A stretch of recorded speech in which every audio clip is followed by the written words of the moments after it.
Hello, everybody, and welcome to Dice, Drinks, and Drama. I am your DM, JHC, or John Heath Clark, whatever you'd like to call me, really. Before we get going, let us meet the rest of the fabulous cast, going clockwise. Hello, my name is Devren Bryant. I play Walker in Summer, a Tabaxi rogue soul knife, who is a very distraught kitty after losing not one, but two first mates. One turns into a god and the other turns into a dragon.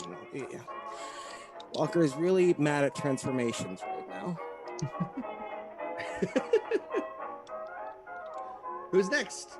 Catherine, that's you.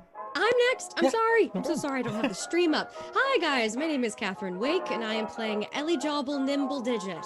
I am a rock gnome ranger hunter who's been ostracized from her community, and I am leading this group of maudlin Egypts through this frozen wasteland, only to realize that I'm trapped with them, about to be a dragon's dessert. Grand. Yeah. Hello, I'm Zëk Stewart, and I am playing Euclid Clausen, an Aasimar warlock, whose patron is my former character, Skimmerhorn, who's a god of delirium. I'm a wild magic warlock, which you can find on the DM's Guild. It's similar like a wild magic sorcerer, so there's just like a cost every time I cast a spell. It's fun. And I have these tattoos are worms. They're worms in my face. I always feel like I gotta tell everyone that, because worms in my face. It's a big character trait. I feel like everyone should know about the worms. Yeah. I'm Vic Priano, and I'm playing Penny Jasper, I think. And right now, I am a cleric, and I'm a dwarf, and my patron is the Raven Queen, and I'm also a Twilight cleric. Great. All right. So last time we left off. Wait a minute, we forgot someone. Did we forget? Oh my God, I'm a monster. Zeke, why don't you introduce yourself? Huh? Who do we forget? Did we forget Devren? No, Devren was no, first. I went Who first. started? I was like, I thought I heard Zeke go, but I definitely heard everybody else. So Just blacked out. All right, no, okay. Fred, you got me. I'm new here. I'll get you again. So last time we finally met Thavabaroff, the great grandmommy. Great. How many greats? So many greats. I think it's Somewhere. two. Two greats. I got it. The great grandmommy of Finn, who basically by eating Finn's father as a show of loyalty, showed Finn that he could be the dragon he always wanted to be and have the family he always wanted to have, and he left us. With, of course, the promise that his faithful companions would be given free rein to leave. However, that did not happen. On the way out, walls were raised in the tunnel on either side of them, and the group were left to soften up. The last thing that was said to them, but which they haven't heard yet, but the last thing heard as it was as the echoes of their captors leave is, we'll leave them a few days to soften up. After a few days of hunger and thirst, they won't be able to fight back. Oh, great. So, looks like we're trapped in here. Okay, alright. Everyone, I guess, spread out, feel on the walls. See if we can find a way out. Sure, you can make nature checks. Oh, well then that is a good plan, Sure. Not Skim. Euclid. You think like Skim sometimes, though. Love that. Oh, you got me there. 4. It's Ellie just Jobble, strong 4. I love it. Strong 4. I got a 10, so there's that. You continue not to find any exits I from at least have a this 16. earthen tomb.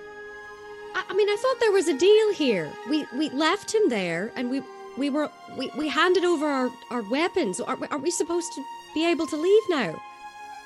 What? No, I thought the same thing. But you never touched a dragon, right? Guess not. Yeah, I've had my fair share of problems with dragons, let me say. He's not the first person who claims ownership of my body and soul, so... Not even the first person I've seen, like, in the past 3 weeks. Great. I never trusted the dragons, but I will say I also never trusted Finn, so, like... What? You guys made your choices, and now I'm here. You didn't trust Finn? No. Why not? No, it seems like you're going after a family member you don't really know. Your dad sucks. It just doesn't seem like a good situation to put yourself in. He's not the smartest one. Yeah, fair enough. I got a 17, by the way. Great. Mm-hmm. So it is concluded. With that 17, you search all the different corners of the room, and at the top, you're bound in by stone. Oh. Now, most of you do not have spellcasting foci or weapons, but 2 of you do, right? Mm-hmm. Euclid, how did I remember that you smuggled somehow. But Yeah. what did you do with that? I smuggled a sword, not a sword, my former patron's knife that he gave me to do assassinations and stuff like that kind of uses a spellcasting focus up my sleeve. Great. Mm-hmm. And the same is true of Penny, correct? Yes. I managed to brand myself as we were all getting rid of all of it, so most of the physical components of my focus are now in my arm. Great. So you are so the 2 of you can cast spells, which will hopefully help you get out of this. There are other options, of course, but I'll leave that to you to figure out. Mm-hmm. You're being left in here to starve and dehydrate for a few days before they come in and overpower you. How do walls work in the ethereal plane, I wonder? Are they, like, there? They are not there. So what happens if Walker suddenly blinks? Or rather, they are there, but they don't matter to you. The ethereal plane is the plane of ghosts. So Walker dissipates into shadow, and you can move 15 feet during that. So if you do this on one side of the stone, it's a 5-foot stone wall. You can come out on the other side in pitch blackness. There are no guards around just yet. They might be coming back soon, right? But you're alone. There's not like a big lever that says remove rock here, though. It's clear they used magic to do this, and you're going to have to do something to break down this wall. If you make too much noise, though, you will almost certainly attract attention. All right, well then I'll blink back to... How many? No, I can't, because I can only use blink. How many times a day? It lasts for a minute. Once per day, but it lasts for a minute. Okay, well then I'll just go back on the other side with my friends. Okay. Well, you still got some time. You can go back to the other side, and you could potentially find somebody on the other side, weapons, spellcasting foci. You see what I'm saying? Oh yeah, yeah. Let's go out and sneak around. Great. Does anybody else have a way to join Walker? Obviously, I would have connected us through psychic Zoom beforehand. Good idea. Using his soul knife ability, you're all able to speak into each other's minds. Excellent. All right. Yes. I have a question about banishment. Sure. If I move during banishment, when I come back out, it's exactly the same place, yeah? Yes. Cool. All right, making sure. Mm-hmm. Since you're native to this plane, you would also be put into a prison dimension, not actually another place. Ah, boo. All right. So, unfortunately. Gotcha. Banishment is a great way to hop back to where you're from, too. There's potential trauma to be caused to the walls. They are 5 feet thick, but you'll make a lot of noise blasting through it with Eldritch Blast. Does anybody else have any thoughts, abilities? If not, that's okay.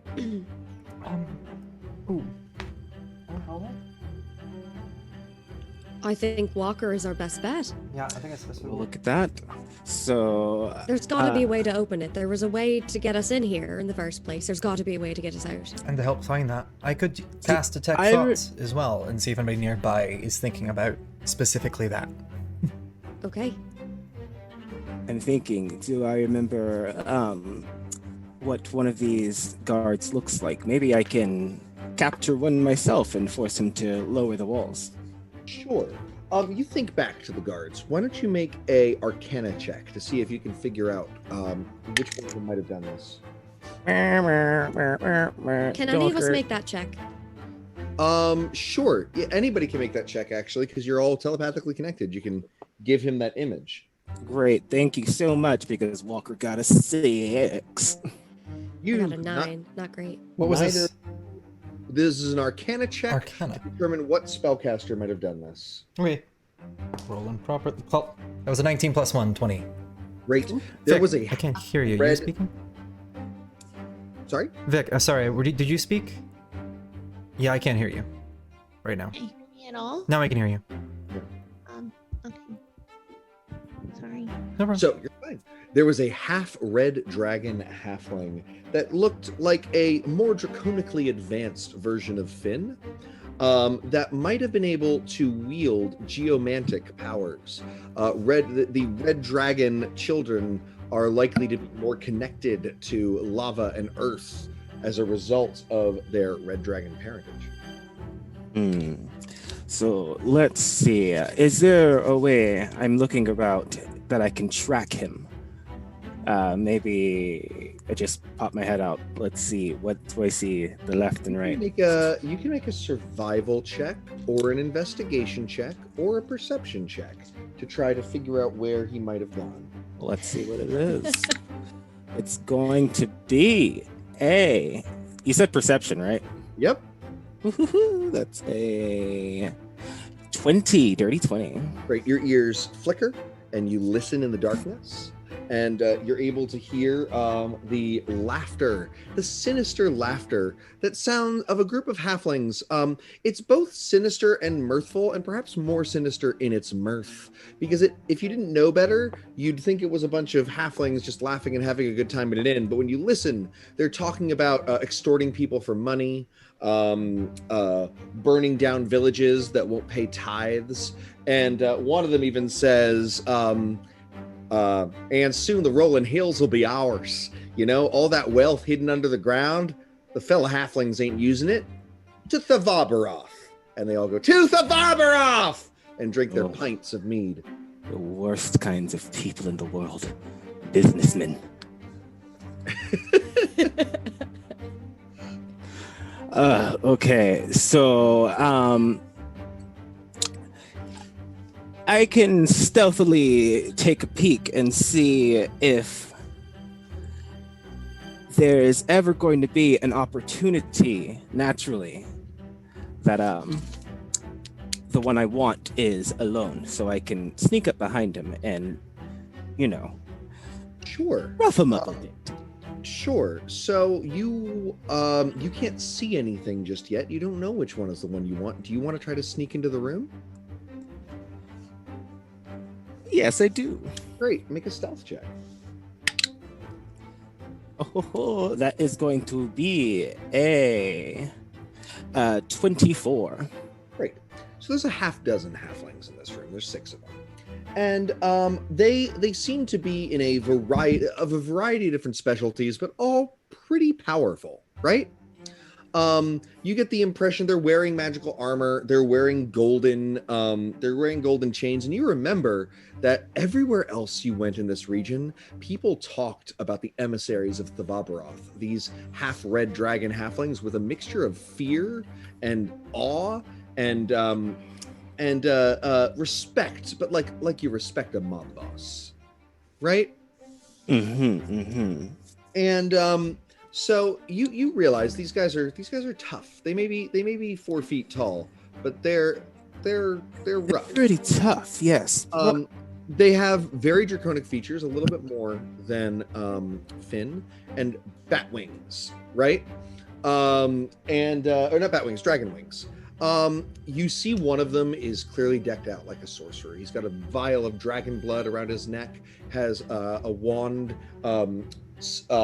sheathed on his left shoulder for easy retrieval. And you recognize him as one of the ones that walked with. He could clearly take down those walls if he so chose. Now, how to get him? So you're broadcasting this to the rest of the party. If the party has any thoughts, they can help. So I really didn't want to bring this up, but I do have the capacity to move stones. But I just didn't want to waste it in case we needed it for something else. Well, here's the thing. I have a plan to get them all in the same place once more, and if we want to, we can take them all down. They are tough, but we are tough, and I am angry. Well, great. That's a great plan. You guys ready for this? Yes? Right, we're taking on an entire dungeon full of angry dragons and halflings? Is that what you're saying? Well, just 6 of them. No, Well, there's it's just there's 6 right of them, now. aren't there? Right now? You mean, well, I mean, like, what, we got, like, 5 seconds to take them all down before they alert the others to come fight us. As rowdy as they are right now, I don't think anybody is going to come for a little roughhousing. Okay, alright. Well, we could just escape. What's our plan to get out of there as fast as possible? Mm-hmm. So, I think I know how to do this. So I'm going to remember everything I can about Finn. You know, he's my first mate. Now, you know. And I'm going to, in my best halfling voice, say, Babaroth says that the prisoners have escaped. Bring down the walls. Sure. And then, make a performance check with advantage. Can I also ask where the hut is? Is the hut still here nearby? Outside. It's waiting for us outside. Hopefully. ooh, You don't know if Well, they've is done that the something. plan then? Can we just jump now- back in the hut?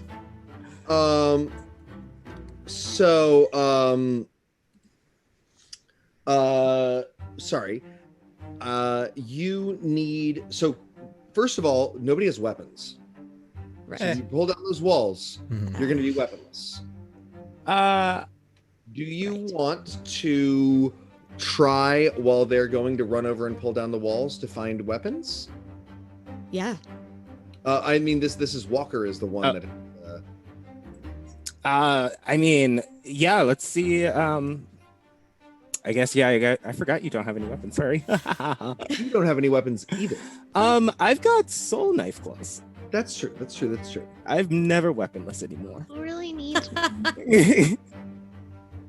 So it's really just poor Ellie Jumble. Mm-hmm.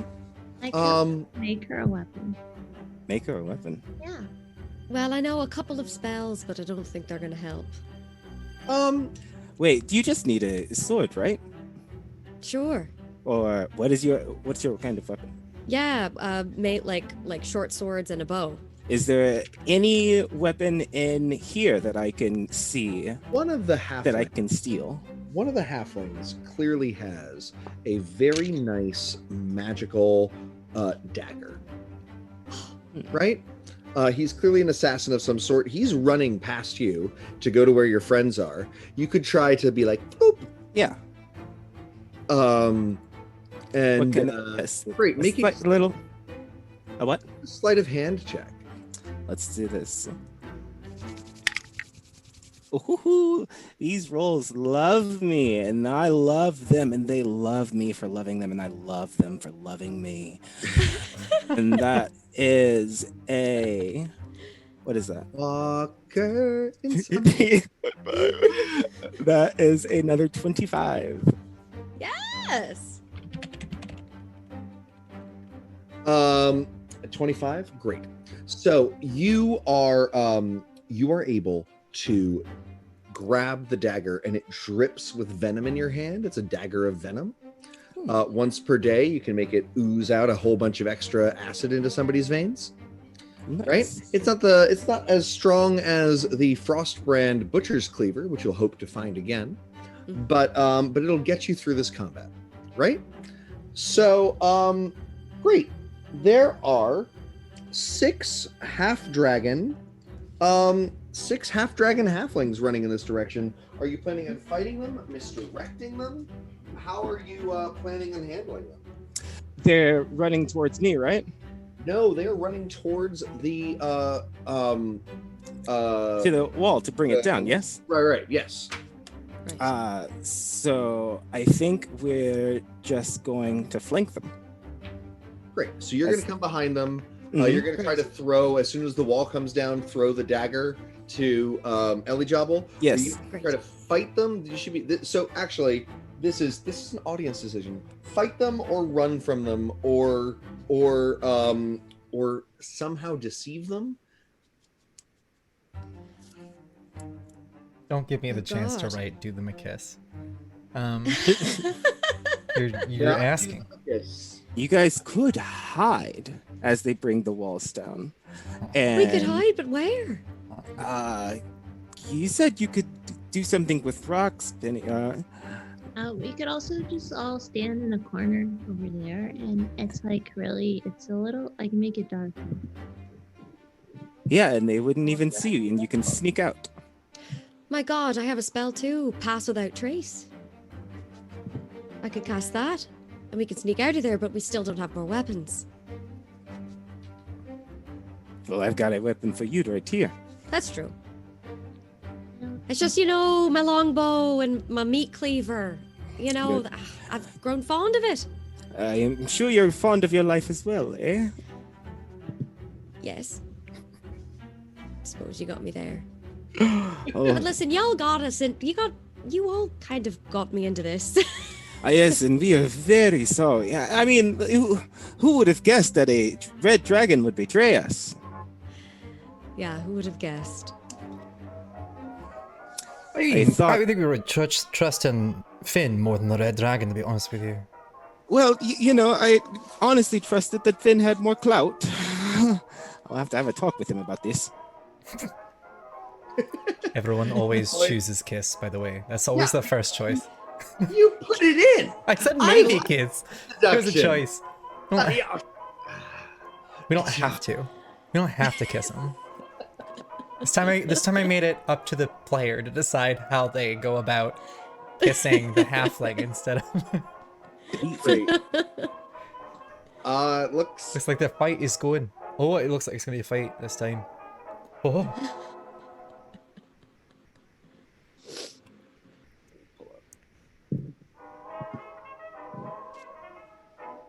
Oh. Oh, I was close. I was close. Was Fight time. It Yeah. always feels like speeding. Screening, put it in there, though. All right. It made it more exciting. Prepared for that, I need my notebook. Everybody, roll initiative as the walls come down. No. Is there any chance that as the walls are coming down, I can throw the knife at Penny? Not Penny. Ellie Jobble. Yeah, I don't know. If I knew what was happening, could I have said I used, I held an action, whatever, before the turn happened. Hey, thanks for following Dungeon Meowster. Thanks for Thanks, joining. Mommy. I wanted to cast Hypnotic Pattern as soon as it opened. Whoa, Game Mommy, thanks for the raid. It just showed up on my screen. yeah. Thank you for the raid. Welcome, everybody. All right, so the wall is coming down. Euclid is frantically calling on his demented patron. What is it? Dementia patron to what is it called? Delirium. Delirium. That's it. And thanks for following Silencio Thank Steve. you. Thank you. Delirium patron holding on to a hypnotic pattern to capture as many of the draconic halflings as possible. Anybody else can ready action. So Walker's readying an action to throw the knife to Ellie Jobble. Is our fine dwarven friend doing anything? I am going to not be a one-trick pony, but I'm gonna cast Bane. Great. So you're holding on to Bane. So let's do all of that. So first, let's roll initiative. Halflings are going at 13. I'm going 10. at 20. 20 for Penny. 10 for Ellie Jobble. I got a 7. 7 for Wins, Captain Wins. No. And then I'm missing Euclid. 18, straight up. 18 for Euclid. All right. So as the wall comes down, those things happen in order. So Penny, Bane, There are 5 halflings, and what does it look like again as your bane flashes out over them? You know what? I'm just gonna. I'm gonna get them all. Actually, it's going to look like you're gonna see kind of a rise up of an almost gaseous kind of cloud that ends up actually filling out to be a little bit like wisps of like just raven feathers and almost like a fog machine. For allies, they can kind of feel it push by them, but not too intensely. Great. All right, it settles on all but one of them. The sorcerer, in fact, who is the one that was able to bring down the wall, he is not baned, but the other 5, including the 3 warriors and the assassin, for whom it's really important, Thanks are. for showing me that hand. Sorry? I didn't realize there was a spellcaster in there. Oh yeah, you know, he's the one bringing down the wall. There's only one spell. There's one spellcaster, though. At least one that has used any spells so far. Great. So then Euclid, your hypnotic pattern washes out. They all have negative D4 to these saves. What is the save Save? for the hypnotic pattern? Oh, yeah. Oh, for me. God, sorry. I didn't realize it was happening right now. Actions. It should be on the very top. When I look at it, it is not. Spells. Okay, it's not. There it is. 17. Great. So all of them have a +0, except for, well, one of them doesn't. I bet right. And let's do that one separately. Great. So one of them is passing at least. The others, one of the warriors is not. Oh, wait, no, maybe not, because D4. If I roll a 2 or higher, the Bane. Great. So all of them are hypnotized except for a halfling wearing a holy symbol of Tiamat around her neck. Oh, shit. Great. So then the halflings are all surprised. Ellie Jobble, what was your readied action? I need to catch the dagger. Catching the dagger. All right, let's do that. Captain wins. Mm-hmm. Throw your dagger. Make a dexterity-based attack roll. That is, I need that to work for you, so I'm going to use my once per daily reroll. You have an inspiration from Game Mommy. Oh, thank you, Game Mommy. Never mind, I'm not going to use my once per day reroll. I'm going to use my inspiration. That's going to be a dexterity-based attack roll, 18. Great. The knife is flying right at you. Make an acrobatics or athletics check to catch it out of the air. Here it comes. Here I come. And I'm like pivoting and I'm like, over here, come here, give it to me. And it's a 15. Great. Ching! You catch the dagger out of the air and hold it. It's dripping venom. You can feel yourself able to will it to just pulse out more venom if you so desire. The good news is all of the halflings except for the cleric are watching. Oh, what is the hypnotic pattern today, Euclid? Oh, it's actually a very intricate woven tapestry made out of yarn and bubbles. It doesn't actually have an idea of it. It's more of an impressionist painting of the situation. Yeah. Great. Awesome. An impressionist painting of the situation. And the halflings are all turning to each other and saying, I really like the let me see. I really like those brush strokes. They're really nice and fine. And one says, what are you talking about? It's all dots. It's all dots until you pull back. And they're discussing the artistic merits of the hypnotic pattern. Right? Great. Yeah. Top of the round, Penny. Alrighty. Penny's actually gonna run straight into them and get as much attention as she can and cast Blitz of Warding right down on the floor. That is right. Blitz of Warding is a 10-minute casting time. Oh, I am aware of the hits I will get, and I am going to stand there because it's definitely a good precaution. That's 100 rounds, I think. Oh, really? 100 rounds? I Yeah. could have swore I had a shorter casting time than that. No, it's like 600 rounds or That something. explains the hit. I always forget. They changed that. And I'm not saying that. That was, I think, one of the OP for 4th. And I remember that very clearly. Alrighty, then I'll just do range. No. I'll go in on a physical level, and I will be using, wow, that's the wrong page. I'm sorry, I'm stuttering, everyone. I'm gonna go up to the first one I can see and just go in with inflict wounds. Great. Great. You're going up to the cleric of Tiamat, right? Yep. And then you hold out your skin crackles and burns where the holy symbol is, and raven-like energy coalesces and burns into it. Roll a attack roll. Armor class is 18. Alrighty. And good. Where does it go? It went away for a second. Oh, that's so weird. Sorry, I'm on the wrong. What level are you casting it at? For some reason it didn't show up for a second. I'm going to be casting at a level. I'm going to go with level 2 today. Great. So that'll be 4d10 if you hit. AC 18. Awesome. I'm going to do the re-roll for that. Great. Oh well. I do not hit. How close are you? What is your plus to your spell attack?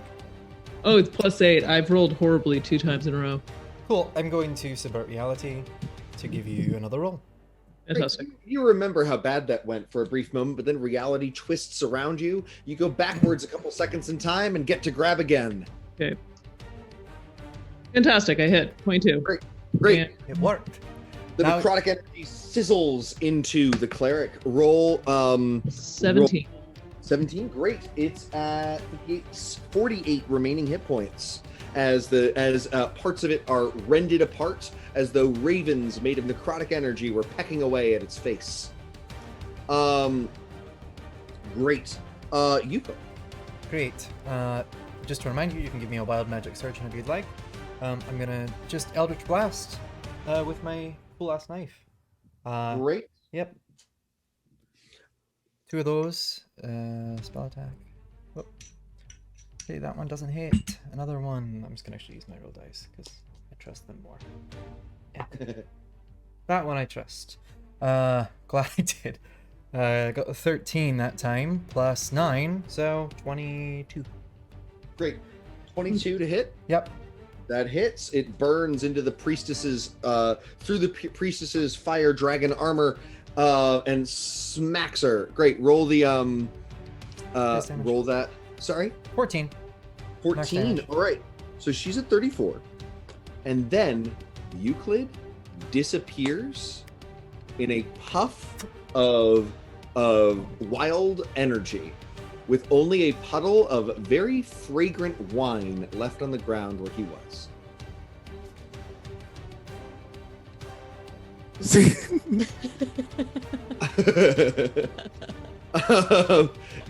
John, what number was it? 20. 20, thank you. You should describe what happened to you when you return, since you'll know once you read it. Great. So then the halflings. So most of them are enraptured. They are continuing to be like, oh, look at that. Look at that. I really like the way the random shapes collide into each other. It's really interesting. They're continuing to discuss the impressionistic painting. But the priestess is going to say, you fools! Snap out of this! And she is going to spend her action casting Scorching Ray and hitting 3 of them. Because if they take damage, they come out of it, right? I think they roll, but they might just come straight out of it. Give me 1 second. Go for it. Hit, miss, hit. So she's hitting 2 of them. Mm-hmm. They're each taking Wisdom saving throw. I think. They're each taking 3 Oh no, it takes damage. damage. They're right. You're right. Okay, great. So the sorcerer and one of the and the assassin are woken up. They're each at 62 remaining health after the burns. They don't get their turn right now, though. They're just now awoken. Ali Jabal! Yes. Okay. First, I want to know who is the strongest out of these halflings?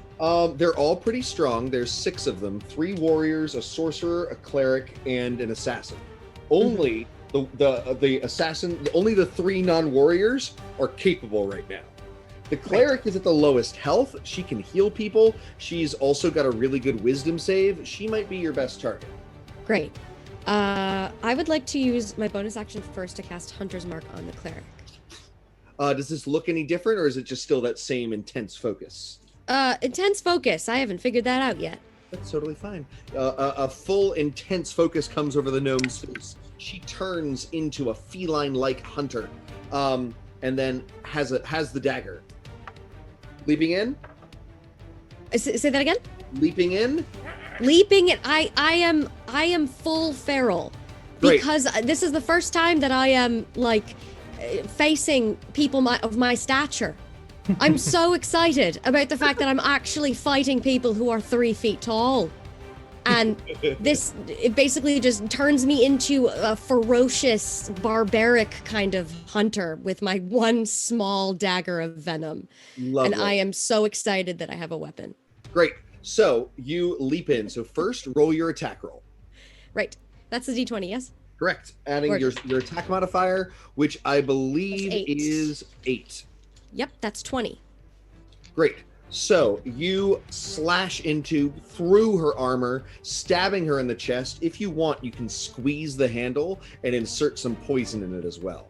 I would like to do the poison, yes. Great. It fails its save. So that's your first attack. That's going to do a D4 for the dagger, a D8 for Colossus Slayer, a D6 for Hunter's Mark, and 2D10 for the poison. I'll write it in the chat. So it's D4, D6, D8, 2D10. All the different sources of damage. Great. God. Paint by numbers here. First, we got the D4. That's the dagger, the slashing. The dagger, the slashing. A D4 plus 6, that's 9. 10, 9, Wait a right? minute. No, Yes. you're fine, 9. Then you've got the D6, the D8, and the 2D10. D6. What am I adding to that? I'm so sorry. Nothing. 3 for the D6. Great, so we're at 12. Roll the D8. D8. 3. We're at 15. Now roll D10 twice. 9 and 9. 2 9s. That's 33. The priestess is at 1 hit point from her 33. Oh, beans. I know, right? Nearly defeated, but still clinging onto life as the poison courses through her. She says, Tiamat will protect me. Captain wins. I have a different plan for her. So here's a question. Do they know where I am? Because they ran past me. You are hidden. Great. The sorcerer is hypnotic. Is not. The 3 warriors are hypnotic. So the sorcerer. Okay. Well, then I'm going to at the sorcerer. Great. 1, 2, 3. Oh, you know what we didn't do? Ellie Jobble's second attack, because that one was so exciting. Oh! Roll again. Just smack her. All of the things? If you hit, the priestess is out. Roll, attack roll again, yes. Yep, D20 adding 8. 12 plus 8, another 20. 20. All right. You slash down the priestess. She says, Dragon! Goddess! Ah! And falls.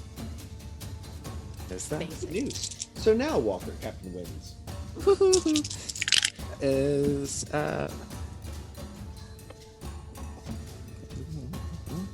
23 on the sorcerer.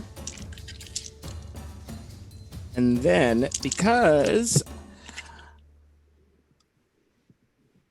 actually, after that, I am going to hide again. Use my bonus action to hide. Great. Oh, And I'm sorry. I was I did. It was 23 damage. 23 damage to the sorcerer. Mm-hmm. At 39 remaining health. Yeah, and then I will hide. And I got a stealth check. It is. Oh, I forget. That is so high. It's 24. Great. These halflings have a lot of things that they're very good at, but the thing they're not very good at is perception. It sucks. Or other wisdom-based things. It's very easy to sneak past them. The DC is only 10. Great. So I can't fail. You could roll a natural 1. I could. Don't get cocky, kid. Great. So that brings us to Penny. And I kind of just want to punch stuff to save some spell slots for later. Sure. So Penny's just gonna get out her warhammer. I think your warhammer was taken from you. You Oh didn't yeah, play. it was. I don't really need it anyway. That's stupid. I forgot about that. Oh yeah. Well, I guess I can just do the same thing I was doing before. I'm not really paying too much attention today. And I'm gonna go to hit whoever the heck I want with what I just hit. So in range right now, who's in front of me? You're next to, since you ran into the center of them, you're actually in touch range of all of them. The sorcerer, the assassin, and the 3 warriors who are still hypnotized. Alrighty. Well, I am gonna just go ahead and electrocute them all. So, Great. Falling lightning? they can't do that. Oh. So sorry. What do you have? Vic's having a day over there. Gwen's sheet? What are you doing, buddy? Cat Moonbeam. Moonbeam. Level 3. There you go. So what are you doing? I'm casting Moonbeam. Great. A bolt of shimmering moonlight comes down from the cavern top. I imagine you're going to do it in such a way that it doesn't hit the warriors and just hits the sorcerer and the assassin, so you don't wake them up. Cool. Yeah. Great. So that will bring us to Euclid. That happens at the start of their turn. Yeah. Hold on. I'm not present yet, and then I've got to find my. Sorry. Really? So Euclid reappears. Oh, God. Sorry, I was just dealing with. I guess I got transported to talk to Skim for a minute. I don't know what that happened anyway. Hold on, I've got to take a breath. Wow, he just kept trying to give me alcohol and different cocktails, and I was like, I don't do that anymore, man. But he kept just giving it to me. I was like, hey, please, would you just like respect my boundaries? He was like, fine, now he gave me a bit of ash, just like a wee bit, and it was like a decade I spent in that fucking trip, man. Holy shit. Oh, God. I come back at the end of my Euclid. turn, so that's the end of it. Oh, you go back at the end of your turn? Yeah. I lose a turn. Where have you been, man? I'm jealous. I wanted to see Skim. All right, the halflings. The assassin is going to attempt to hide. He is going to get a 21 on that stealth check. What is your passive perception, Penny? His passive is 15. Great. So he is going to reach for his dagger and find that it's not there. Then He hears. he's going to pull out a garrote and pull it around his hands and try to come up behind Penny. He attacks with advantage. Penny, you are wrapped around the neck with a tight cord that could literally slice it off, and you feel it tightening around your neck. You are suffocating. You are taking that is plus 14. So you're taking 21 damage. Should have left him the knife. And you are grappled, but not restrained. There seems to just be absolutely no reaction from me. she's like, oh no, I did this. I decline to comment. The sorcerer is going to say, release them! Release my friends! Or they should release them! Release my friends! And he is going to call upon Earthen Grasp, making rocks shoot from the floor. I need, I believe, strength saves. Give me just a second. Strength? please. Come on. Let me double Can check. we talk about this? All right. This is hitting Euclid, Yeah, and Ellie. No, it's just hitting Euclid. It's a 5-foot square. Okay. Aren't you glad you showed up? Roll and receive. Yeah. Goes. It's a -1, but it's still a 19. Great. So that is a success. A hand judders out of the It's ground. an 18. I'm sorry, it was still an 18. I'm sorry. Great. It's not still a 19. It was a 19 to begin with. That might have fun. That would have been. I wouldn't have had done math if it was a 20. Anyway, go on. Sorry. You're totally fine. The hand tries to grab you from the ground. You leap out of the way and are not grabbed by it. Fuck off.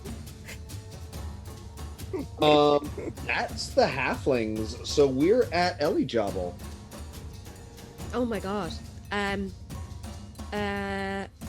Listen, do I have any spells that would be of any use here? I've got fog cloud, and I'm wondering if I should use it. It would That help us. creates a lot of makes it very difficult to see. It's usually good when you can encase ranged enemies in it or protect yourselves from ranged enemies. Right now, your best spell is stab.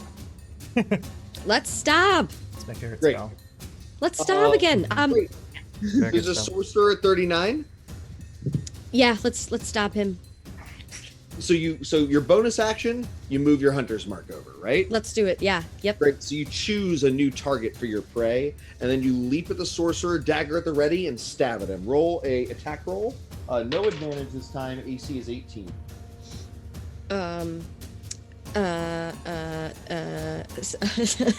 17. 17. Yes. Great. I will let you succeed at a cost. You can fall prone and be unable to move anymore this turn, laying you on the ground, giving advantage on attacks against you and disadvantage on further attacks you make, but I'll let you hit this attack. Thank you. Okay, great. This is actually a rule in the Dungeon Master's Guide. A variant rule, an optional rule, but a rule. So you leap forward, you go off balance to stab into the sorcerer, you trip and fall. But first, D4, D8, and D6. D4, D8, and D6. Right. D4 is 4 plus my modifier, which is 6. So that's 10. 10. Then the D8 there is 6. Great. And the D6 is a lowly 1. So 17 damage, bringing the sorcerer down to 22. You get to slash with that dagger again. Roll another attack. Oh. Ooh, 5 plus 6, 11. That one's going to miss. Clangs off of the sorcerer's scales. All right. That brings us to Captain Wins. Okay, so there's a assassin that's got Penny. And then there's a sorcerer at 22. And then there's a sorcerer at 22, you know? You know? It's like cute next to gorgeous. Who's devouring who, you know? I think I am going to believe in Penny and attack the sorcerer. Because I get my sneak attack. Oh wait, let me roll to see if I hit him first. Ha ha ha. That's how you play this game. Also, I am technically grappled, but I'm still concentrating, just saying. Big. Oh, we didn't do the moonbeam damage. You're right. The assassin fails. The sorcerer succeeds. Roll that. What is it? 2d10, 3d10. And now let's see how much I just hit him. I really need to only have one of these character sheets open. That's the reason why I keep getting confused. It's annoying. It's going to be 2d10 because I want my 3 spell slots. Great. 6. Oh, okay, 6. 6. The sorcerer is taking 3 and is at 19. The assassin's at 56. All right. So, I got a 22 to hit the sorcerer. Your fingers. Oh, what are your what's your emotions like? What does your psychic blades look like? I'm quite peeved, actually. There's a lot happening, and I'm angry about all of it. I'm thinking oranges and yellows. I'm thinking black and red. Black and red. There you go. Background. So your nails are black and red as you fling them psychically. It stabs into the sorcerer. How much damage did you deal? 23 points of damage. The sorcerer has a giant red and black fingernail sticking out of his forehead as he falls to the ground dead. Mm-hmm. And then I'm going to could I hit I could hit the assassin without hitting, right? Yep. Okay, well then I'm going to bonus action throw a secondary dagger at him. And let's see if that hits. That does not hit. I rolled a 2. Never mind. Should have hit. Should have hit. Should have hit. Gotten hidden. That's right. All I right. got cocky. Should have hit. Penny, you can't breathe. So, That means you cannot cast any spells with a verbal component. yes, but I'm still concentrating. Correct. I just do a kick. Sorry? I kicked. You kick him? Yeah. Great. I'm Roll. gonna do enough damage next time that I could try to be okay, but like I'm gonna kick and then use Divine Strike in that kick. I love it. Roll a melee attack roll with strength. I am not really good today. Oh boy, that was a 10. I'm re-rolling that. That was a 12. Great. You struggle and try to kick, but fail to do so. It clangs off of a shin guard. All right. Euclid. Great. I'm gonna cast Blight on the assassin. Great. I've rolled my 8d8. And he fails. Cool. That's 42 damage. 42 damage. The assassin is at 14 remaining health. You still want to hold on there, buddy? Might want to let go and deal with other problems. What does the blight look like? This time I'm sticking with the yarn. It like crawls up from the ground like bundles of yarn, like black yarn, like snakes, and then shove their way into his mouth. Very, very pride, full of metal alchemist, right? Yeah. Right. But I don't know if you guys have ever like gotten yarn in your mouth. It's a gross feeling. So that's possibly where most of the damage is coming. It's just him getting like, oh god, no. He's like trying to get the little left behind pieces of like wool and like Fibrous. polyurethane shit out of his mouth. That's a level of hell for sure. Yeah. So he fails to save. He's at 14. He is going to drop the garret, Nice, good job. disengage, and run 30 feet, and then hide with a 20. Does anybody have a higher passive perception than 20? Wait, who did he run past? Sorry, Because if he ran backwards, He disengaged. Okay. Uh-huh. Oh, no, I got a 17. I have detect thoughts. Oh no, I don't have detect thoughts up right now. It's a concentration spell. Oh, damn it. Oh well. I don't have any spells left. No. It's alright, I can spend health to get them back. That's part of the wild, what's their name? So he's hidden from you all and likely going to alert people if you don't find him. Cool. So that brings us. So there's no combatants left.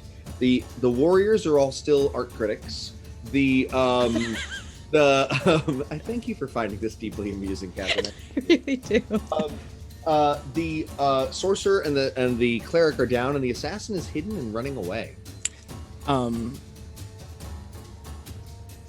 You can take action to try to find the assassin with a DC 20 perception check. Can't I just... it's just a hallway, yes? Correct. Can't I run faster than him and block, like... You can try. He is hidden, and the hallway is like 10 feet wide. So you 10 can feet wide, and I still have this slippers of Spider Walker. sure. With disengage, you will likely between disengage and stealth, will likely be able to get past you. You would need to be able to see him and know where he is to effectively block him. Wait, Interesting. So you're saying that the hallway is 10 feet in width, correct? Yes. How's the lighting in the hallway?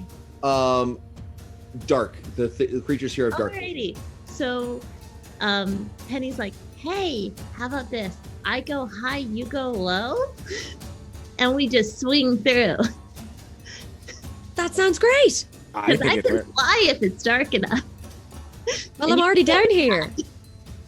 And their range is about 2 feet from that, so only half. There's a 50-50 chance. That's great.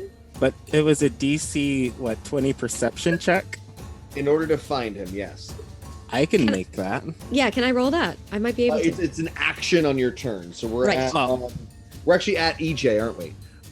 So EJ, you want to make a perception check to try to figure out where he went? EJ? Yeah, Ellie Jobble. I like that. EJ. This is how I write on my notes. I write in shorthand, like not super I've shorthand. got a nickname. That's why he's Captain Win. 'Cause I This wrote gnome has a nickname. EJ. Yes, I would like to roll that perception check, please, DM. Absolutely. Nickname. Here it goes. Misnomer. 22! 22! You see this and you're able to reveal him to the rest of the party. Captain Win. Found him! He's right here! There he is, eh? All right, so he's at, 19? Yes. 14? Mhm. Well, then I'm just going to bonus action hide from him, which I pass because he's 10. well, I have plus 11 and rolled a 3, so it doesn't matter. And then I can focus all my energy on the back of his neck. And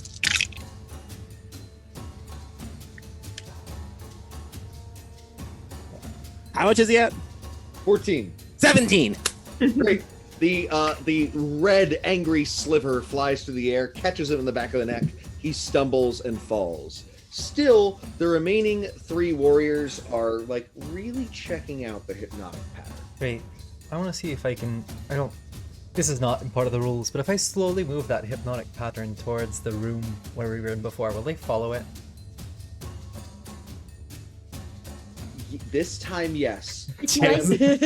I'm totally fine with it right now. I'm super worried about it becoming like a thing that you get people to walk off cliffs in the future. No. I mean, like let's use this like a Vampire the Masquerade rules. It won't cause you damage, but you will. You know what I mean? I like it. I'm just worried about the precedent. Does that make sense? Absolutely. They move forward, and how did they drop the door? Did The sorcerer used magic. Oh. What you could do is move them back into the room they were in, and like bar that door. Oh, does that make sense? Much better. That's what I'm gonna do. Yes. Great. So, who wants to try to wedge the door shut? This is an athletics check, or if somebody has thieves' tools, they can try to lock the door with a sleight of hand or thieves' tools check. Do I have thieves' tools? Well, I'm strong as hell, so Yeah. Oh, yeah. I could be the muscle. The Moscals. All right. You wanna like break the knob of the door so it can't open? Yeah, Athletics check. let's do it. It's so good to have a strong person. Oh my god, I got a 6 Total? I can't feel like that's total. I rolled a 1 plus 5. Okay. I believe Horrifying. you have 1 million rerolls. If you want to use one of your 1 million rerolls, That's great. I would love to. I think you've got 3. Amazing. Thank you, everyone. Thank you all. People were like, "Ooh, a guest star," and which is great. And now it's a 7. Do I have another reroll? I can't fail too. this. I'm way too brawny for Ellie Jobble to just like be bested by a doorknob. Sure. One more time. One more time. You have 1 more left after that too. There we go. We got 20. Great. Thank So you all. Break off the handle of the doorknob. The hypnotic pattern only lasts a minute, right? So it's shortly after that that that they're like, hey, or hey, what? Where are we? Where's the art and our friends? Our friends are dead. I think I remember seeing, and they're like banging on the door, but making a lot of noise, but not quite enough. And we should be long gone by then. So, you got more inspiration. Okay. Thank you. So, great. So, she's new at this. Let's give her inspiration. She doesn't know what she's doing. you're great. You're totally fine. All right, so you are in the depths of Thavabaroff's place. You are not being brought to the exit, which is something you guys figured out right before you caught in. You have no idea where you are. Your things are somewhere in here, but so are vast amounts of treasure. Planar gateways were mentioned, right? So that they were using those to acquire vast wealth. They had gateways and portals to places all over this world and in the multiverse. There's a lot to look for in here. There's also finding Finn and telling him what was done and seeing if he'll leave, though he is obviously with the Great Dragon. Mm-hmm. So you guys should discuss what you think the best options are, and when we distill that down to 2 or 3, we'll have the audience vote on them. Well, I think Finn is a lost cause. Well, don't you? I mean, wouldn't say that. He's been with us a long time. He just... Like an existential level, yeah. Alright. I don't trust that dragon, and I'd rather not re-encounter it. Yeah, I wouldn't trust her either. I don't think she's very safe or reliable. But, you know, Finn's still our friend. He's still been here with us this whole time, right? No offense, Joel. You're also here with us and you seem pretty great. I would still go back for you if that means anything for you. But Well, I appreciate that. realistically speaking, if it's his grandma, he can probably find his way out himself. True. I think that might be what we're getting at here. I don't know. I don't want to assume. Look, he's not our first priority. The thing I want to mention before we make choices is that we probably shouldn't take any treasure, because I remember Finn mentioning that red dragons can sense where their treasure has gone, and unless you want to like lead her into a trap, it might be a bad idea to steal that. Well, let's think of a trap to lead her in, because I don't really like that dragon anyway. Good idea. What if we find a good plane we could throw her into and then collapse the plane? Like, not the plane itself, that'd be ridiculous, but the gate. There was like planar gates, right? What if we like chuck a bit of treasure in there? She thinks we went off into it and she like stops through like all like, oh, smoke. There's my treasure. Ooh. Yeah, right. And then we get her. Yeah, you just go like, oh, And we close the gate. door, Yeah. and she's trapped in limbo forever. Does anyone know how to close planar gateways? No. I recommend finding, so there are many different sorts of portals and planar gateways. I recommend finding and examining one of these portals or planar gateways first. Does that make sense? So that you might know how it might work. Because some of them you could break, some of them you would need to undo the magic of, right? Some of them you would need to know the special key in order to close it. Mm-hmm. Right? Well, and before even that, I am doing a feeble amount of damage with this dagger. We've got to find our weapons. That is true. Also, Do you think that our weapons count as their treasure now, though? Oh, blast. Like I know I sound like this, but I'm not a fucking idiot. Like, no, you're right. I am. Oh, so. oh no, I wasn't implying that you were. I was implying that Finn was initially. You've done nothing but have worms in your face, and that's not your fault. Yeah, no, I'm like very cute underneath this. You would not know. I mean, I probably don't even remember Obviously, but- that's why I keep bringing up the worms. What? Because they're affecting my cuteness. I don't think you understand how necking works, but like, let's continue onward. Like we. I think you're, so one of the halflings goes, says, I think you're cute even with the worms, and I saw your artwork. You might be a genius. Alright, okay, alright, we don't have to like pile on the compliments. Thank you so much. Everyone in the space, you too. Nice halfling. Will you let us out now? No, but thank you. Yeah, you're welcome. I'm gonna be fair, I do not remember what you look like, because I was in the process of not being killed at the time. So, I'm sure We you should could. open the door and see what we look like. Oh, you're so smart, so good. No thanks though.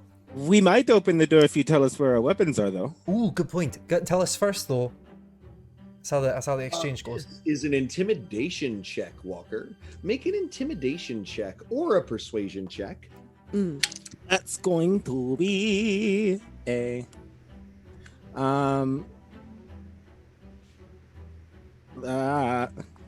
16.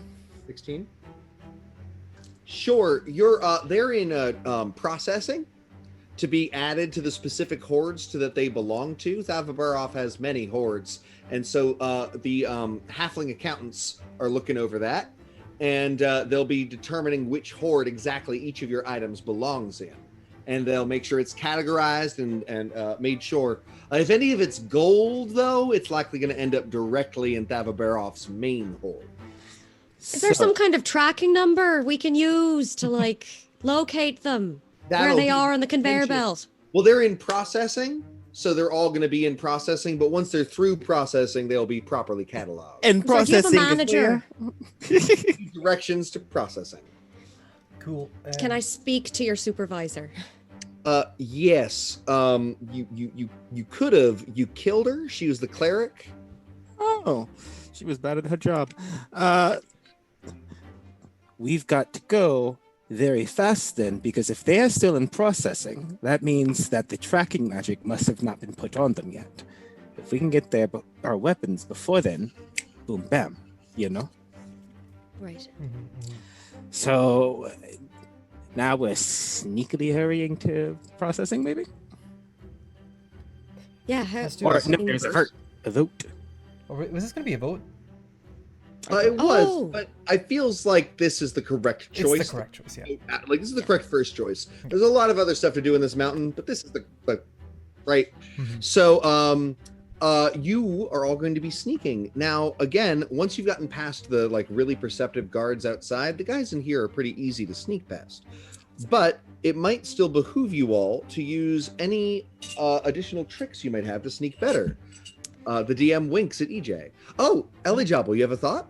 Elite EJ has a thought. And Yes. I have pass without trace at first level, I believe. Second do level, but yes. Second level. But so does Euclid. I can do that for free, so you don't have to spend your spell slots. Happily, thank you. I cast Shadow Veil, which is a extended warlock. We're using a lot of DM guilds thing. We should have a thing. We'll put it in the doobly-doo eventually, but it happens. Great. Everyone gets So- Shadow Veil. What does it look like? This time, no, I can't do yarn twice in a row. That's not. Why not? Because I've done yarn twice in a row, so I can't do it 3 times. You've done yarn We could once. do fibers. What if Oh. it's silk? Ooh, yeah. It's a silk, but it's made out of Szechuan peppercorns. Does that make sense? It doesn't. That's the point. It sort of moves like silk, but it's actually made out of these little tiny things that, if you eat them, makes your mouth feel like it's filled with bees. Yeah. And it smells like bees. Yeah, a little bit.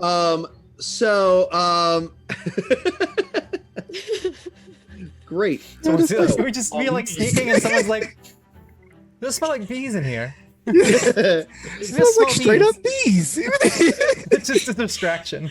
right. All right. So everybody roll stealth checks. Yeah. Don't roll a natural 1 and you'll be fine. And boom, bam. 19. Got an 8, so that'd be I 18. was really convinced it was going to be a 1. I could just felt it in my bones. All right, so we're sneaking. All right. So everybody made it. So you sneak past. You see several chambers, and they are. You pass by. You're in the treasure section of this mountain, which is a huge section of this mountain, and you pass by chambers. Most of them have iron. Have vast iron gates with peekaboo windows in it, right? And looking through the windows, you see stacks of diamonds, stacks of magical swords, highly organized, and at any point you get very much the impression that Thavabaroff could say, I want to see a platinum goblet inlaid with emeralds. Bring it to my hoard. And they would go to the platinum room and be able to get all the platinum stuff. Does that make sense? Mhm. It's definitely more treasure than any one person could ever possibly use or want. She probably hasn't looked at individual items in this, in some cases, in over 1,000 years. Right? Mhm. It is the epitome of greed, right? It is useless accumulation of wealth, right? And you make your way to a huge room where you see a number of non-draconic halflings, maybe 24 non-draconic halflings, some of them at desks with little visors working on pieces of paper. Others are looking at new items, and they have vast ledgers where they're noting where they might be. What items in particular are you all missing? I know we're missing the Warhammer and the Frost brand. And I'm pretty sure I gave up my what is it called? My scimitar, and I want that back. Great, the scimitar. Scimitar. Is also here. It's fine. I'm not correcting you. I'm just pronouncing it the way I know to pronounce it. You pronounce it however you like. I'm missing my longbow. I gave up everything, so I'm missing my longbow, my 2 short swords, and my meat cleaver. Great. The longbow and the short swords have been destroyed as they were not magical, and they don't care. There's no need to hold on to useless things like that. According to them, you see them actually burning in the corner. How hateful, Spiteful. They're just burning metal swords. That seems wasteful. They're melting them down, yeah, Alright. for iron ore. Focus, but I forgot about that. Damn. Was your Warhammer magical? No, my devotee sensor is technically my focus. Okay, your devotee sensor is magical and would therefore be in a pile of holy items. There is elemental weaponry, which your frost brand has been thrown into. What else is missing? What other weapons did you give up? Our sense. Rod of the Pact Keeper was mine. Sure. There's a Rod of the Pact Keeper in an Eldritch items pile. Great. Like- Stones, We're on a road trip and we're like, what can you see? Oh, I see a blue. Oh, is it my weapon? Yeah, it's just in the dragon's sword. No problem. All right.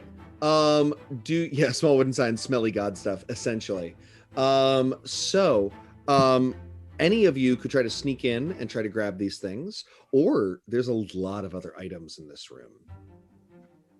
Well, there's a lot of other items. gems. And there's that was in a different room. This is the magic items sorting room where they process the magic. It's super easy to figure out where the diamond goes. It goes with the other diamonds. But you've got to have, wizardly accountants identifying, this weapon generates cold. It goes in the elemental weapons section. Does that make sense? So all of these items are unprocessed and therefore ripe for the picking, eh? Indeed, but if you ever leave with any of these items, if you leave Thavabaroff's domain, she will instantly know what you've stolen and its location. Well, I thought they weren't processed. And what about our own items? What about... They're hers now. She but claimed we're also hers, so that means we're claimed, which means anywhere we go anyway, she's gonna know about it. So fuck it, right? Take whatever you want. Is that true, though? It might it's as well probably be. not true about the people. It's certainly true about the items. Well, so what do we do? Hey, I'm taking my stuff. I don't care. I liked the fetch idea. Like, honestly, if she knows it's ours that we're taking it, it makes sense that we try to figure out a way of throwing out a bunch of other stuff all over the place, too. Yeah, we could But, possibly... Who knows how the tracking really goes with it? Because, we could possibly split up 4 ways with different items that aren't the ones we want, don't matter. Take those, chuck those into different places, have a bunch of people run looking for them, shut those off, half her workforce or fighting force, right? So our plan is to piss off one of the most powerful red dragons I've ever seen in my whole entire life. also, She pissed off. one of the most powerful groups of people I've ever seen. I You think got in the Adventurer's Guide it says that you're not supposed to split up. But like, hey, I just read it. I only skimmed it really. Skim. We're forgetting about these gates to the other planes. What if we take our stuff? Because I'm pissed. I crafted that longbow and those short swords. I'm pissed. What if we take our weapons and we just run to a gate and, I don't know, go into the gate and close it? Right, I don't know if we can close it from the other side is the one thing, right? Can we? It's not like it's a two-way portal. It's not like I don't know, like a doorway, right? It's a portal. Yeah, the magic that opens it is on this side, not the other. I assume. DM, what's the rule on these? So it is different for every portal. Okay. That's Okay. why you need to go look at it, right? Mhm. What Euclid says exists, right? Mhm. But also permanently open two-way portals exist. There are also portals that are only ever one way, right? That you walk through them and they're never open on the other side. Hmm. You need to go. There are some portals that open up one or two ways or to random places based on items that you have on your person, a song you might sing, a thought you might have. Does that make sense? Portals are one. You're going to need to examine the individual portals, right? But first, let's grab your things, right? Yeah, let's grab some good stuff. That way, no matter what we choose. Here's the thing. If a spell is put on something, then a spell can be taken off something. Yes. That's right. Sounds right. There's no reason we can't cleanse our items after this, so I say let's take them.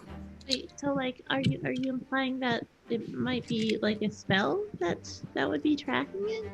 Oh, I thought that like it was a stink or something, that it was a curse that couldn't be lifted. While you consider it, why don't you make an Arcana check, Penny? Because I feel as though that would be pretty important to the cleric. Oh, I got a nat 20, so 25. Great. And that 20? So it is neither of those things. It is a ritual of hers, a super powerful draconic magic ritual that connects her to everything she believes she owns. She knows the location of all things she owns. Now, if you can, Walker's not wrong that there might be a way to cleanse them. You would need to go to a sufficiently powerful spellcaster. Was it Euclid that said that? Is that why you're giving me that look? No, See? I was laughing because Catherine really aggressively put on chapstick, and I really enjoyed it. It was like super aggressive. I'm stressed, okay? I saw it too, and I was like, oh, I enjoy that. Really stressful. It's fine. It's fine. All right. So, great. It's super easy to grab the things that were yours. You're able to find them. I won't make you roll another stealth check because your stealth checks were already incredible, right?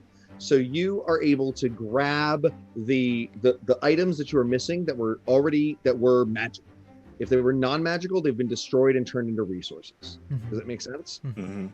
But there's still lots of other stuff in here. There is a whole pile of ranged weapons, crossbows, and bows. You don't have time to look through them, but you could grab something at random for Ellie Jobble.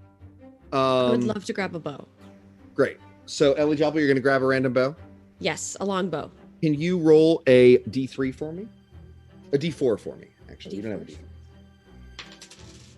1. 1, it is a +1 longbow. Not very exciting. Okay, That's something. Usable. It's something, exactly. it's something. Great.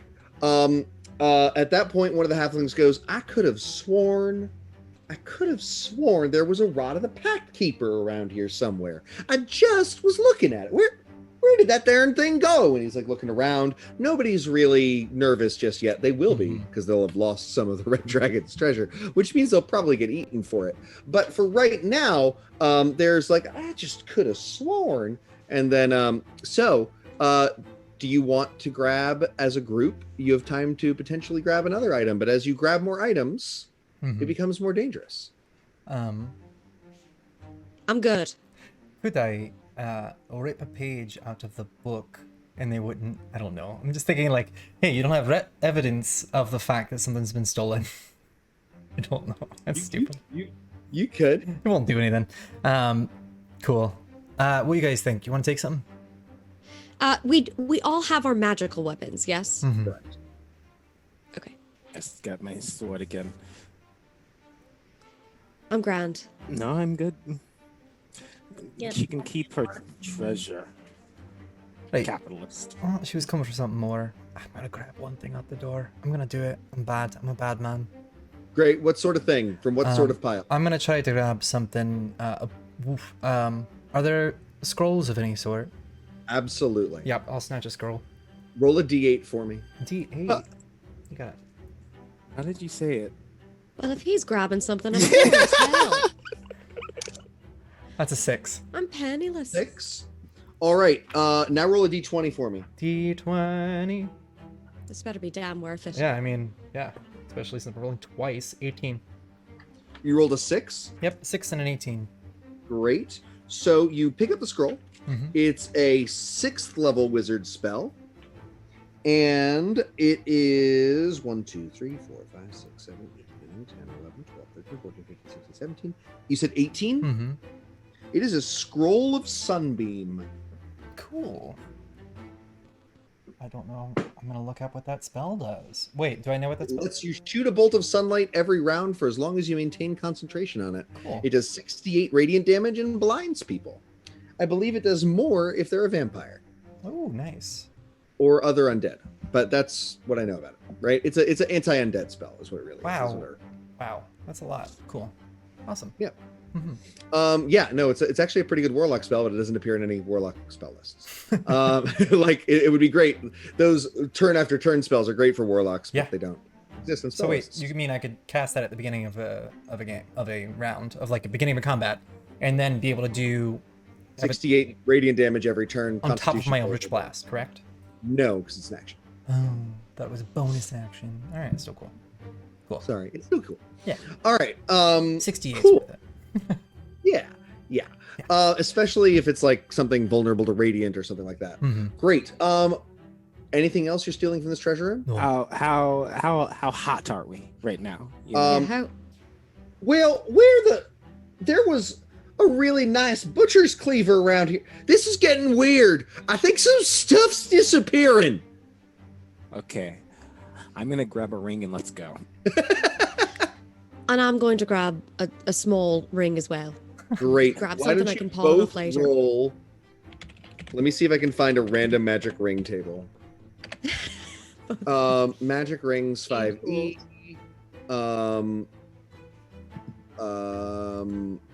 Yes, it looks like I can do this. Roll a d20 for me. We'll just do it that way. 6. Great. Oh, I also got a 6. 5, 6. You each find, however randomly this is, rings of free action. Rings of free action make it so difficult terrain doesn't cost you extra movement, and no magic can reduce your speed or cause you to be paralyzed or restrained. But it's almost useless because you have a cleric in your party. Yep. I'm going to pawn it off later. You know what to Yep. say? It'll sell. I can give it to somebody. Poor. Both find rings of free action, which is kind of hilarious. You know what? That's lame. I'm going to determine one of you at random, even odd. Even is Ellie Jobble. Ellie Jobble, can you roll another d20 for me? Yes, sir. 17. 1, 2, 3, 4, 5, 6, 7, 8, 9, 10, 11, 12, 13, 14, 15, 16, 17. You find a ring of the ram. Oh. I am going to put this whole thing in. Let's see if it'll fit in the Zoom in the Twitch chat. It does. Spammer is me, but I just put it in the Zoom chat as well. It basically lets you create a vast force that can punch things and shatter doors and stuff like that. It didn't all fit. Moving forward, post it in the Discord or post it in our Right. Zoom chat because Got it. Yeah, Sorry. I don't like it. I was trying to be cool, but I get it. All right. I will do that in the future. All right. but you have it in the Zoom chat, right? Mm-hmm. Yes. You can use it to break things Great. as well. It might not be the best thing for you, who already has the cast smash ability, but because you're so strong. But it'll be good for somebody. Great. All right. So, oh yeah. Rings of free action are the best, but there's a ring of free action, a ring of ram. And now the halflings are freaking out. Somebody's got to go tell her. I guess I'm the head accountant for now. Oh gosh, I'll go. Goodbye, everybody. It's been an absolute pleasure being your head accountant. Tell my wife I love her, and all three of my kids. Well, just make sure that they know their pappy loved them. And he begins to leave and walk upstairs. Hey, Penny. Oh. Before he leaves, right? Can you collapse those stairs and the door with your Yes, stone ability? I can do that. Let's get out of here. Penny cast stone shade. Great. Area. Great. And your guys are leaving the room and then collapsing the stairs that lead out of the room. Mm-hmm. I'm Great. actually gonna make the stairs another wall. Great. Yondala's mercy! Tiamat's flame! What's going on here? Saving And your then- ass. Who said that? And then you all leave. All right, we're going to take our 10-minute break. I hit my head. And then we will come back and determine where else in Thavabaroff's lair to explore. Ooh, see you in a second. See you in a second. Bye. Ooh, bye-bye.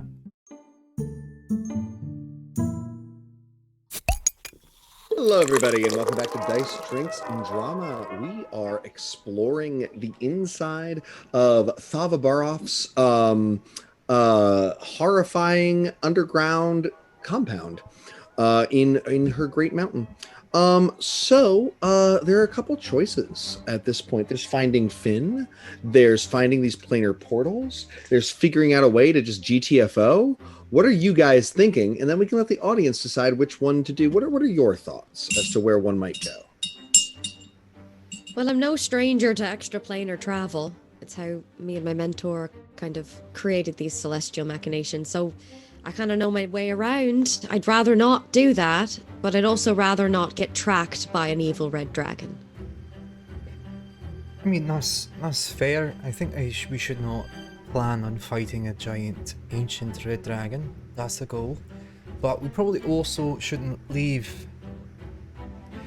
Finn behind after the backstab, you know? You don't know what's going to happen to him, right? He trusted his grandmother, his great grandmother, but he has reason not to now.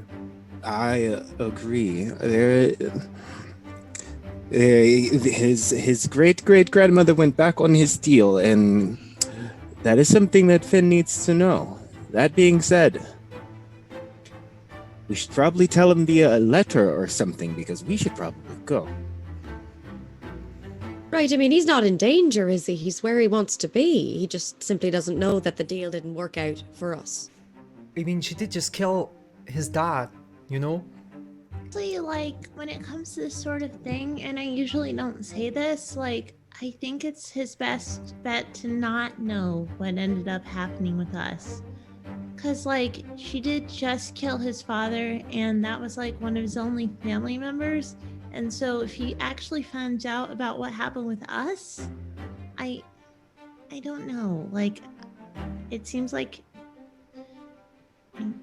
he seems so happy that, like, maybe we just said, oh, we totally made it out just fine. And then when we see him in person sometime, I'm sorry. Well, sure, can't you just, like, beam a, mental post-it note his way once we get to safety where we need to be? Unfortunately, I'd have to see him first. Oh.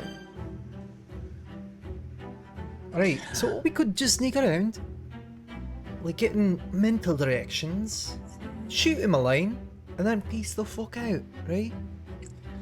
That is a good choice. Otherwise, It's risky, though. we could still throw that gold or shite right through the door after we, like, isolate her through a certain environment and then just shut that door, you know? That's a very good choice, too. So why don't we figure out what portal we're using first? And then we do that. All right, so it sounds like the options are find Finn and talk to him, or mentally, like get Walker in visual distance so you can talk to Finn, examine the portals, and leave. Did anybody else have another idea? Doing all three of them. Well, sure, but next. The first one is, yeah. So that's what we want. We want to let our audience vote on which one of those to do.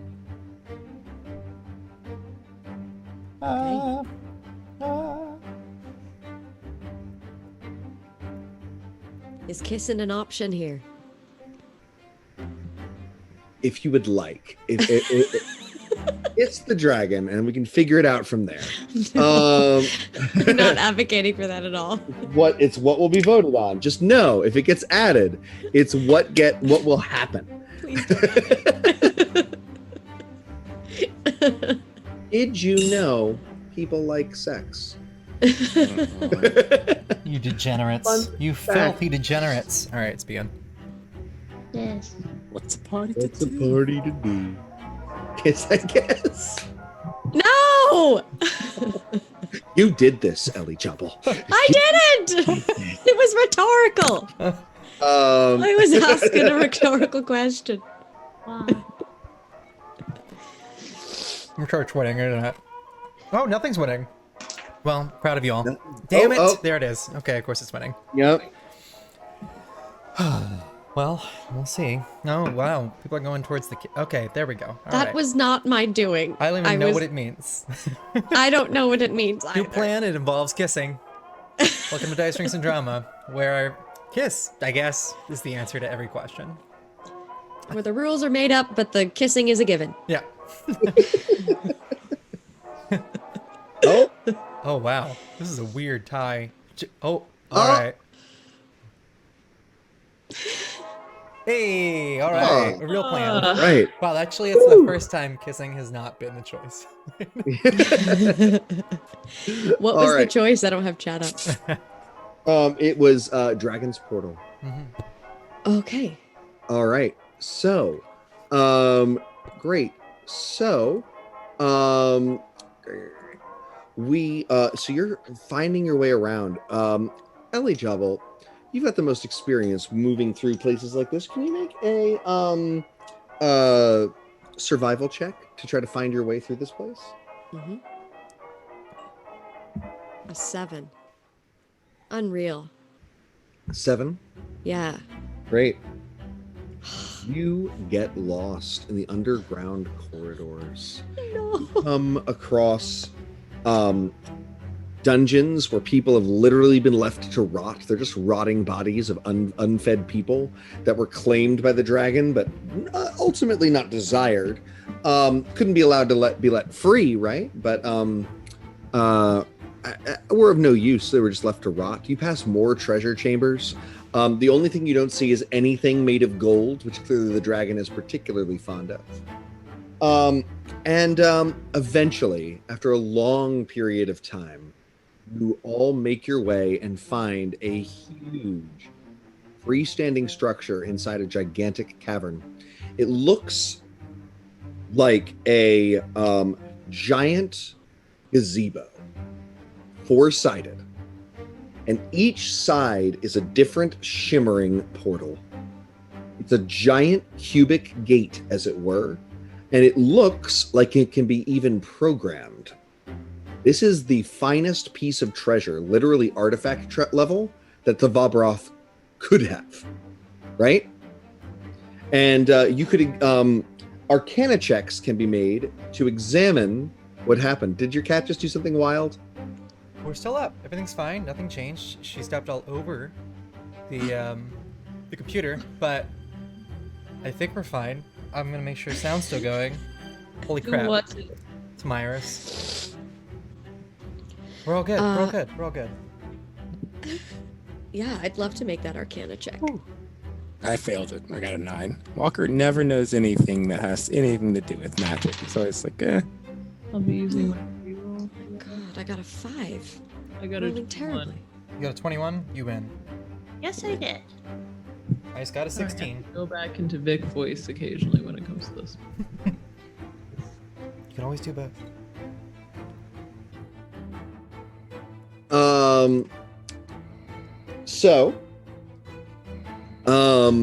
What was the highest one? 21. 21, great. So this is currently connected to Populous Rex. And as you look through, you see it specifically to the Populous East Trading Company, a very vile group of foreign extorters. They're based in the East India Trading Company, if that gives you anything. They are the dragons have a connection to that. The other one is to a small mountain overlooking the rolling hills, the homeland of the halflings. The next is to Tiamat's lair, Tiamat's home in Beator in the Nine Hells.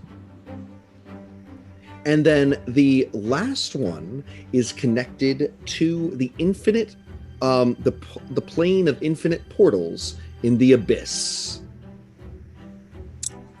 Okay. I don't want to jump through any of these. I like the last one's more of a personal choice, but like it's up to you guys otherwise. I think that you have like what's it called, roots in a lot of ways that I don't. Like there's people, there's places, you're a president, we have a friend. The abyss isn't exciting for me. Like, you know, just that kind of stuff. Right. Also, which of these, if we are to shove a giant dragon through a portal, would we want to shove her through? Not the abyss. Yeah, that one's probably a bad one because it can go anywhere at once. But I was thinking maybe Tiamat, because like, you know, here, go say hi to your god. Oh, the door's closed behind you, deal with that, you know? Sure. I definitely think it'd be like a taste of her own medicine, but like who knows? Maybe they get along. That's what I'm afraid of. Based on how she reacted to the other Berrybramble, whose name I have forgotten. Gaffalator. Gaffalator. For some reason, there was like a voice in my head and I knew it, and I don't know why. Gaffalator. The way that she treated Gaffalator, it seems like there would be a bit of animosity to someone who failed to the level where they have to go back home. You know? Sure. Yeah. Ooh, But what if she thinks her Tiamat stole something from her? I think Tiamat's a little smarter than that, but Well, no, Tiamat will understand it. I don't know this red dragon. She didn't seem that. Oh, that's sharp. I mean, sharp. You know, she's dragon, but like, not the sharpest of dragons. She is a Berrybramble after all. No offense, Finn. Wherever you are. I don't know. I remember her being a particularly sharp, pointy dragon, with many spines and many teeth. So, how are we even going? Are we just going to ask her to go in? We're gonna push her? The idea is, go ahead, you first. I just don't think I have the like telekinetic trait to push a booty that big. Yeah, no, I don't think I can push that level of cake. Anyone can do that. Her cake's a little too heavy. She is thick, and also covered in gold. So between the two, It's more like convincing her to go through it willingly without realizing we're doing it. I guess that's a hard ask, isn't it? God. But if we can get her to do it, you know, if mother like daughter, right? There's no one in here? right now, no. Ah, it's just chill. Yeah. But these portals are up and active, eh? Is there any, like, dust around here? You got a 21 Arcana check, right? So not you, but the group. As you look around, what you see is the portals are indeed bi-directional, but you need a special key to come back through. Right. Additionally, gosh. that key can be used to close the portal from both directions. There are 4 keys. Ooh. So the plan is to find the key, lure her into the portal, and then close the door. It's a funny. It's a funny idea. And I like it. If only we can get like a bucket of water above the door, so that when she goes through it, it just crashes down her head before we lock it behind her. That'd be my goal.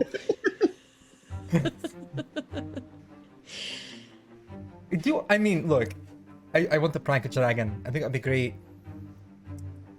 I think it'd be great. I think it's bollocks. Yeah, exactly. Look, she tried to literally own us. Okay, so if we were to do this, how on earth are we going to do it? What? I mean... Look, she's greedy. We take something she really cares about, we choke it through there. Sure. Make whoever was on top look bad to not go get after it. Whatever. You know, like, oh, you impotent fool, how dare you?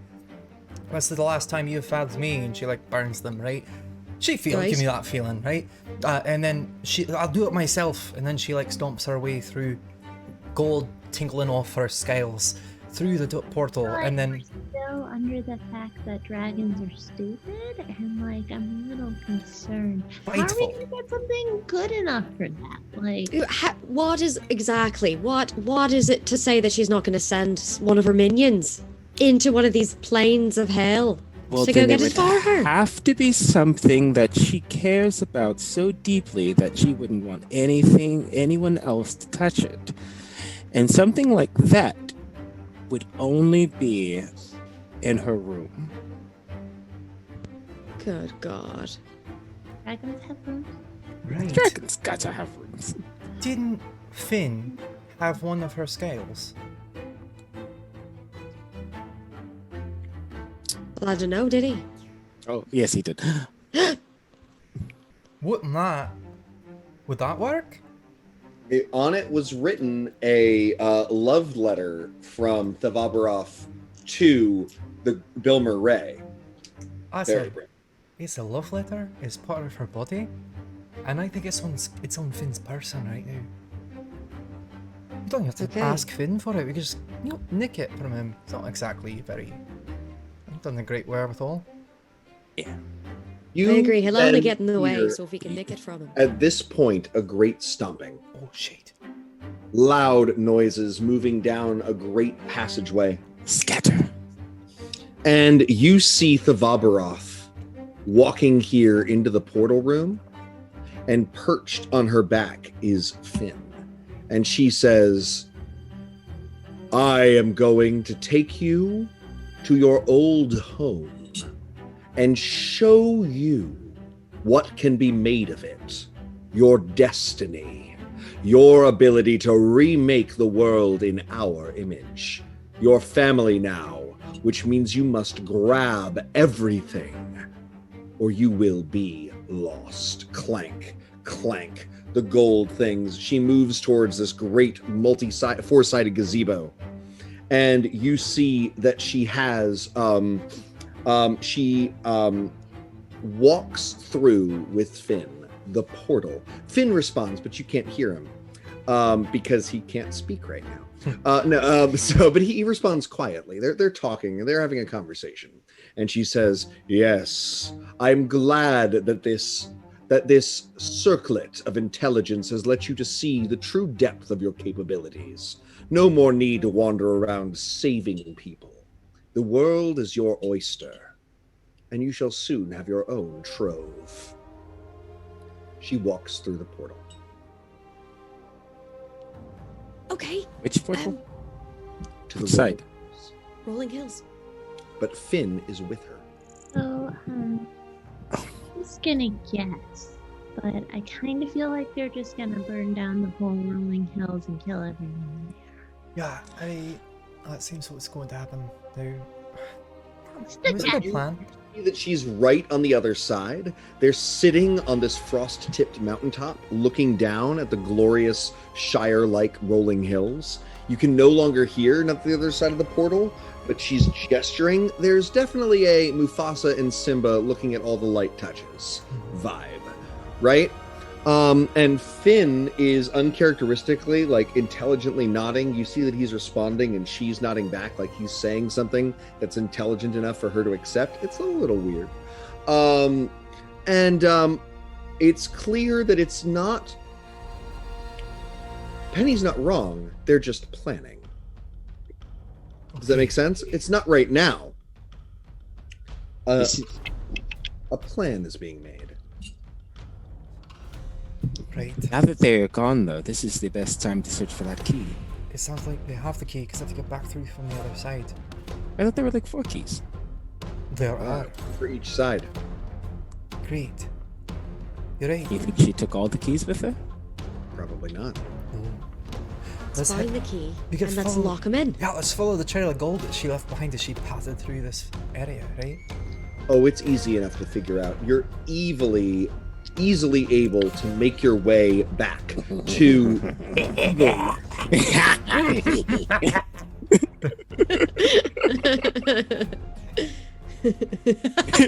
have to say a lot of words, you guys. So you are easily able to follow the path back, and not because she dropped any gold. The gold is adhered to her. She wouldn't lose a single coin if she had the choice, right? It's all far too precious to her. But you return to the room. There are several other adult red dragons lounging about this room, her eldest children. But they're sleeping. Now, Let sleeping dragons lie. you can begin to search the trove for the other keys. But just because they're sleeping doesn't mean they're not alert. An adult red dragon, give me a second, has a passive perception. I was on a different page of 23. That is what you need to beat to sneak past an adult red dragon. We could. I can, at least. I can't. So maybe, That was from you. yeah, I can easily sneak past these dragons and search, though I don't know how good I am going to be at searching once I get over there. The good news is, Has it I been will... valid? Wait, do I even know what the key looks like? What am I looking for? You don't. I have no idea. What would it be? Was there like a slot? No. Actually, why don't you all postemptively roll perception checks to see if you saw what she had on her? That 25. Ellie Jobble, you happened to notice a small version of the gazebo Uh-huh. around her neck, actually worn as a ring, with a ring with a gazebo on top of it, but a dragon-sized ring, which for you guys will be like 3 feet tall. Uh-huh. Right. How are we gonna take that?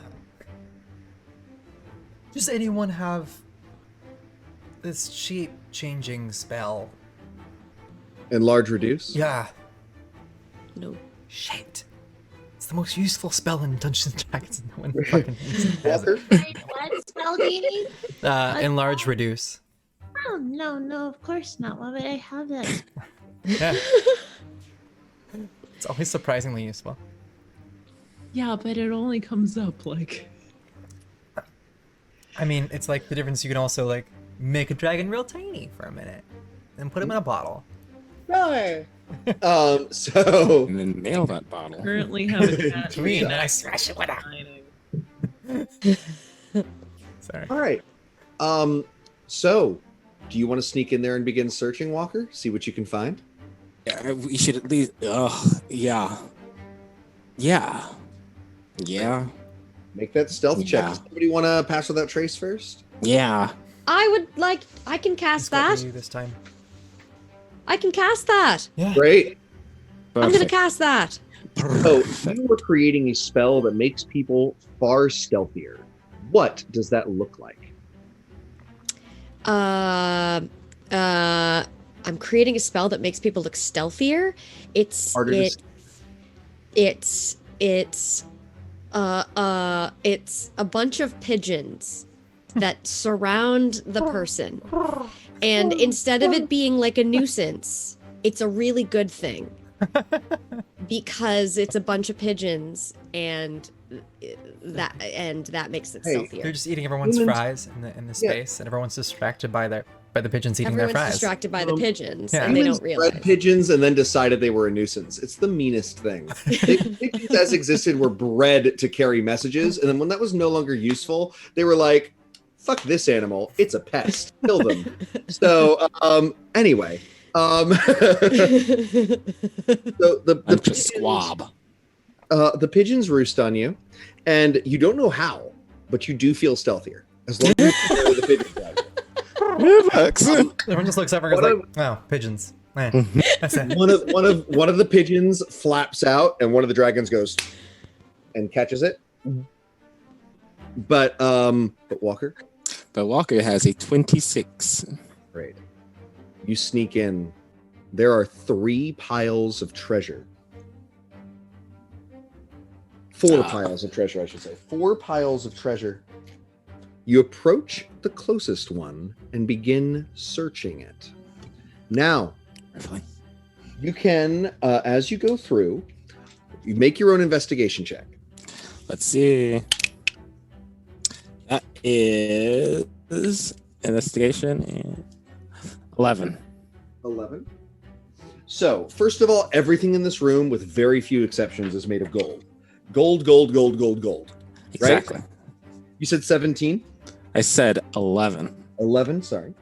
I'll take a 17 though. When God says you got a 17, I was like, yes, Devren. You say yes. Why put a question mark where God put a period? You're right. Sure. I would never have known So I appreciate your honesty.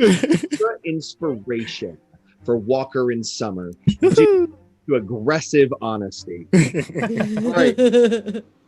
So you find a fabulous golden oil lamp of the sort that famously genies reside in. And unfortunately, you find no keys. While you describe it over the psychic link, others can try to figure out what it is. Somebody can make an Arcana check. You got it. Yo, I found this sting. Looks cool. I'll make the Arcana check. I mean, I got a 16. If that works. Great. It works. Does that work? A 16? Yes. This is an ever-smoking bottle. Ooh. It can open and release lots of smoke. It is, of course, part of her treasure hoard. You could always grab it. I'm grabbing it. Great, you have it. Moving on to the next hoard, another stealth check. Next pile. Next pile. That is 20. Let's see. 8. Yeah, 28. 28. So you're no longer seen. Make another investigation check as you creep over to the next pile. No whammies. You can't say that to me. I love that show. That is 19. 19. All right. You find big money, no whammies, no whammies. A series. This is actually an item I don't know super well. Give me just a second. It's a key. It's a key to the portal. Iron sphere. A ball? Rustic? As in like rusty. Okay. Iron made of rust. It's also rustic. Yeah, it looks like it would be perfect in a farmhouse. It's got like a weathered white paint on it. Yeah. See that? I can a small cowboy hat on that. It's definitely of halfling make. How about that? So it's rustic. Right? Roll out another Arcana check to see if you can decipher what this thing might be. So this is some sphere. Here. That is a 18. Great. Those are iron bands of Bellaro. They are basically a throwable series of handcuffs. It's a sphere that when you throw it, it opens and wraps somebody up. Okay, if they break it, the item is destroyed permanently. But if they don't, you can use a bonus action to reclaim it. Flying back to your hands. How strong are they? Do we know how? They're actually made of gold. I called them iron bands, and I said they were rusty, but I just remembered in this room everything's made of gold, so they're gold. Gold plated. DC 20 athletics check to break out. So these are going, with it. Also, you find a gazebo ring. You look at the orientation; it is attuned to Populus Rex. Okay, so we don't need this one. Take it. Leaving it or taking it? Wait, You gotta take it. aren't they like huge? I could only take like one, right? You can only take one. And we want the one. We want the one that goes to Tiamat's. That's actually a really great question. I think it's the Abyss or Tiamat, right? Sure. So So the plane of infinite portals. What is the name of that town? Broken Reach, I think is its name. We're a little uncomfortable with the prospect of opening it up to any other portal possible. Yeah, that seems like, hey, plane of imported portals. I locked you in that portal plane. Oh wait, look that next to me. It's another portal. Oh fuck. There, it's the infinite portals are to the infinite layers of the abyss. It's still pretty hard to get out of the plane of infinite portals. Oh, okay. Sorry. Makes more sense. Yeah. The plane of infinite portals is the top layer of the abyss that has entrances into the rest of the infinite layers. There are portals out, but they wouldn't be directly here. She'd basically have to go through Broken Reach to Plague Mort on the Outlands, then from Plague Mort on the Outlands to Sigil, and then from Sigil to somewhere in this world, and then have to fly from wherever that is back to here. Does that make sense? It's still a journey. A month. Yeah, but there's a lot of gross. There's a lot of gross stuff there. She could easily create an entire army. Who I knows? was hoping you would say eat her, but No. I've been abyss adjacent, so I get a little nervous sometimes. Benny, we have just got to talk sometime. We've just Got got some to. secrets over there. We just got to have just over tea or something. How do we know that there's another large gazebo key for the Rolling Hills? How do we know there's another one? Well, she would have taken the one for the Rolling Hills, yes? Right. So, I mean, if she took that one to open it and she left this one, then maybe there's a chance. Right. So, I guess I'm sneaking around to find the other one. Oh, I was Yes, actually you are. making. Are we making a I did. Yeah. I don't have the chat up. I'm sorry. Let me see it. Dragon Age 4 location. Everyone's gonna choose Here's a Deventer. nice little visual. Yay! No one chose Deventer. I'm so proud of you so far. Mhm. You're all gonna choose Deventer after I said that. Why would you do this? It's working. I'm already having a rough time. I don't need to suffer Dragon Age 4 in front of my eyes. Who are you telling? Guys, I'm so proud of you. Holy crap. None of you chose the Kiss the Dragon choice, and I'm so proud of you. Holy crap. Oh, bless you. Not a 1. Holy crap. All right, Bless your portals. hearts. Bless your hearts. Great. Well, Although I so- would have really loved for John to improv a way to get the dragon to Deventer. I would have really loved that. I'd figure it out. Yeah. I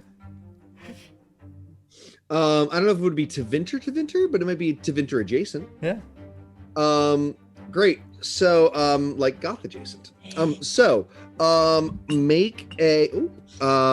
Make another stealth check. Go to the next pile. Now it's a 50% chance. Each pile has a different key in it. I rolled a 19, so I'm Great. hidden. Gold. And then this is an investigation. Mm-hmm. That is 14, but I have inspiration. Should I use it? Mm-hmm. I think so. Okay, I'm gonna use it. You gave me inspiration. 18. 18, 19, 20, 21.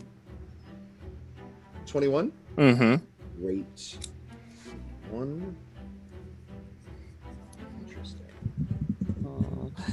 You find a golden staff with a green dragon's head. In addition to the portal key to the infinite layers of the abyss, it was rolled. Make a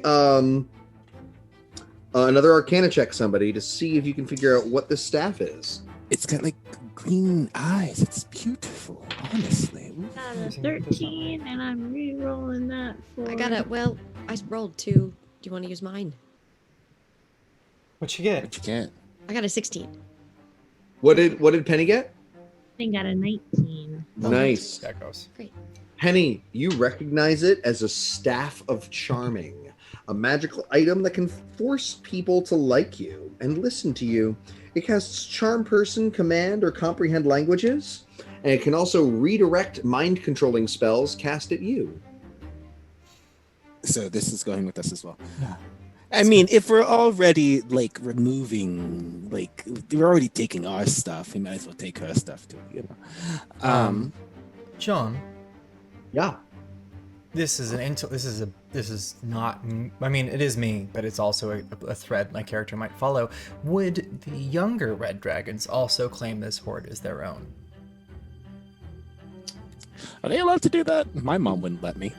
I don't think so. For what purpose? Cool. I was just making sure that they wouldn't. So, like, if we shove the cake mama into one of the portals, and lock her in, that she wouldn't become that their younger children were not able to track us afterward.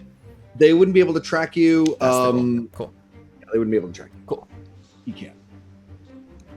All right, Okay. grab the Staff of Charming. Yes. Great. Now you have the key you want. You're able to carry it. Stealth checks are now at disadvantage because it's so big and heavy. You can leave it and go to the 4th treasure hoard to see if you can find another magic item. That sounds greedy. It does. Say quit while you're ahead. Also sounds like something Walker and Summer would do, though. Walker, you know, curiosity did kill the cat. No. Come Come back to us. I'm going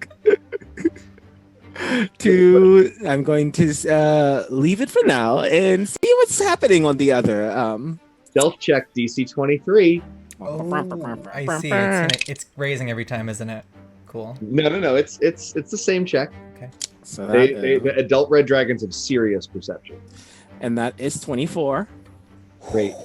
You make it back to the other hoard. Roll an investigation check to see if you can find a magic item. And indeed, magic items are mostly held in other places. These are ones that are particularly golden and beautiful that are kept here, which is why there's so few. That is 12. 12? Yeah, 12. You find a better magical item if you roll higher, if you want to use... The last my reroll of the day. I don't know. I feel like I might have to waste that on getting out of here. I can give you a subvert reality as well. Ooh. Great. Subvert reality? Do you want me to do it right now? Yeah, alright, it's me.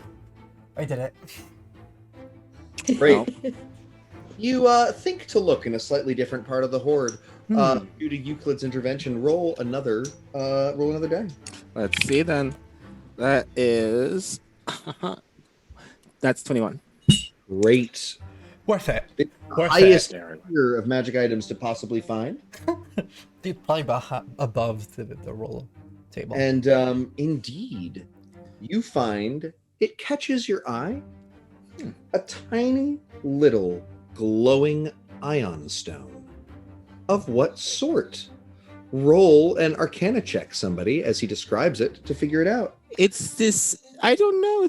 It's cute. It glows. It's small. It's nice. You got a 19 plus 1? Ioun stone, right? I always pronounce it wrong. What was that? Sorry? 19 plus 1. Dirty 20. Math 20. All right. Math. So, Heretics 20. it is a Ioun stone of intellect. It's a marbled scarlet and blue sphere, and as you touch it, it begins to orbit your head. Whoever has it gets +2 to intelligence. Wow. Aren't you a smart one then?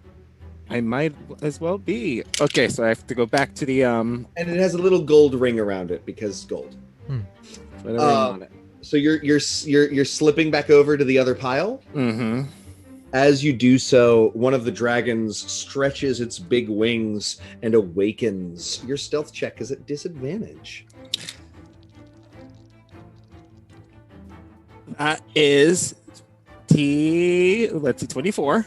Great. So you manage to get over to the other one. The dragon stretches and says, I wonder when Mother will be back. For the time being, I guess the cat's away. And he begins to start grabbing chunks of gold and just rubbing it over himself like it's L'Oreal shampoo. And unfortunately, it's a little close to you. So he's like grabbing chunks of gold and just like,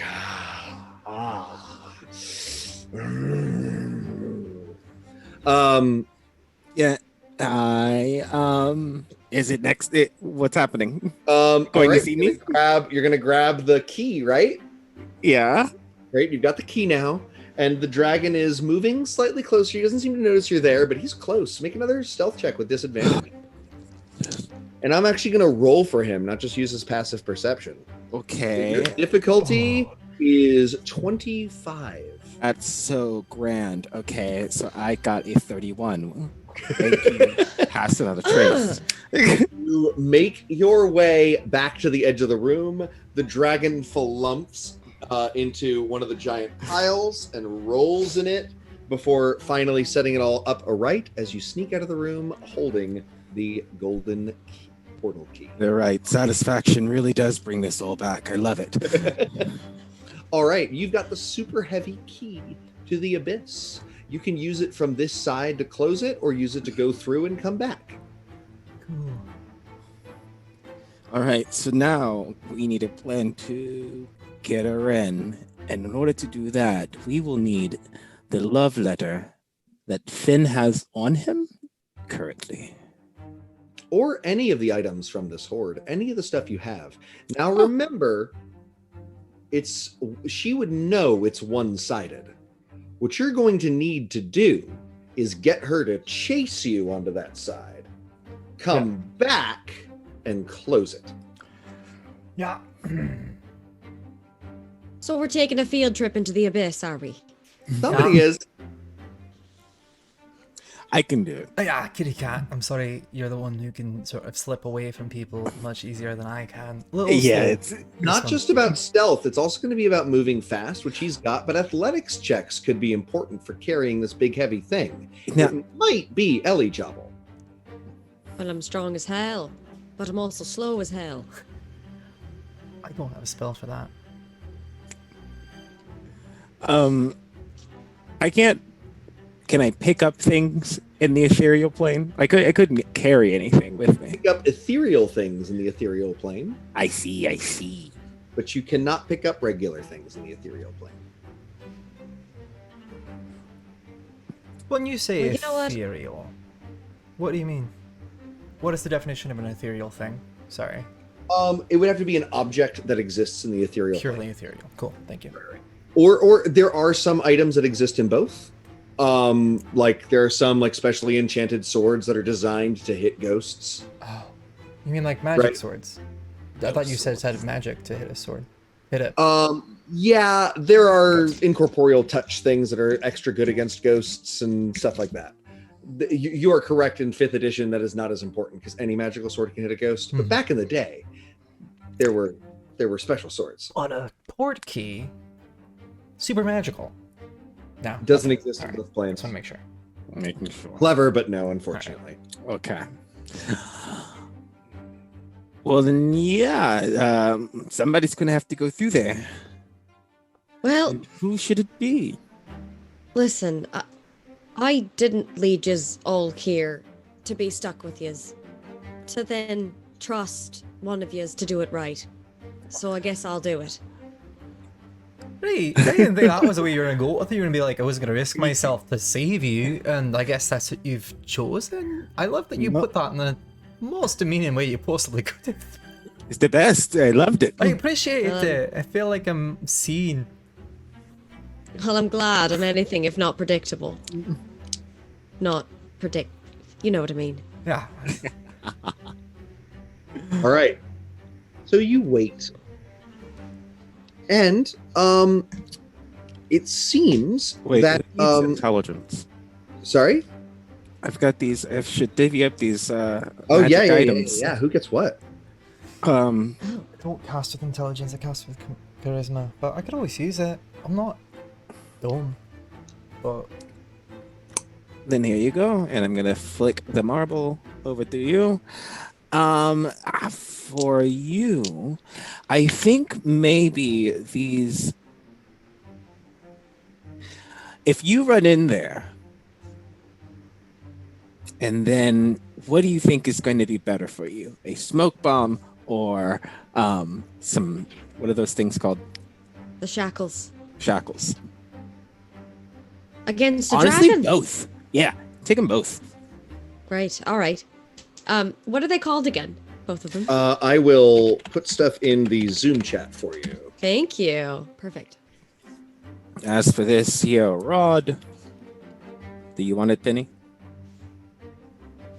No, I don't really think that it's something that I could use really well. Then it stays with me. Rod of Charming.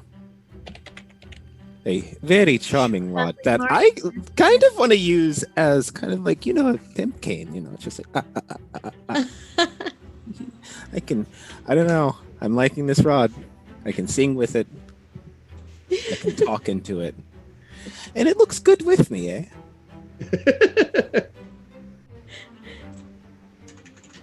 All right. Ellie Jobble, you've got Yes. the big heavy ring.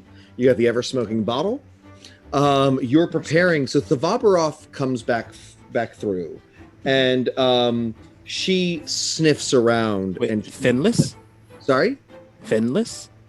No, with Finn. Actually. Yes, finless. Finn has been left behind. She holds her claw through and pulls it through and no longer has the key with her. She's left it with Finn. cool. And she sniffs around and says, "Some of my treasure is in this room. Is this a prank, Earl Gostathel? You know I dislike you touching my treasure when I'm gone." And she begins to sniff. Why don't you all make stealth checks? The difficulty is, I think, 25. Well, you're so close. How's that Is passive that, trace? I'm about to say, is passive the trace still up? That's been an hour. It lasts an hour. Woohoo! Is it 25? I believe so. I'm double checking. It might be slightly less, but I don't think so. Nat 20. Look at you. I'm gonna find you. I was incorrect. It's 26. Oof, so Okay. close. That's 30. Actually, you only need to make. She's smelling around. She's gonna find people. What? 30. She finds me. It's fine. Great. What about? Well, I need to know if she finds Penny as well. She does not find me. Great. She says, "You've somehow escaped, little thing." And she claws huge furrows in the ground. And she says, "Should I burn you alive now or torture you to death? So, Which would you prefer?" just want to make sure you're giving me a choice of how I die, right? Oh, yes. Cool. Choose old age. That was not one of the choices. I know. I was just being cheeky. She begins to rear her head back as though she is about to breathe fire all over Euclid. Great. Yeah. Somebody could interrupt her for a good reason. Euclid could try to do something clever. Yeah. I probably want to make a distraction, right? Because I want to lead her into the portal. That sounds great. Make a performance check with advantage. Performance with advantage. Mm-hmm. Oh, that went. D20 fell. Good. You're like, I have a oh backup god, plan. I got 2 ones on that advantage. Going great. Oh God, it's a 6 minus 1, which is 5. That's the highest was a 6. Yes, God, I got a don't 1 have and then a humans subvert 6. reality. I can't I'm even- gonna use thaumaturgy. Right, make a performance check with advantage, Penny. Okay. Are you throwing your voice towards? No. No, just yourself. All right.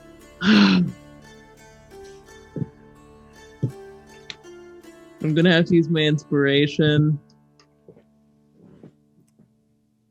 Still 13. The fire burns and splits as she tries to focus on Euclid, but then twists her face towards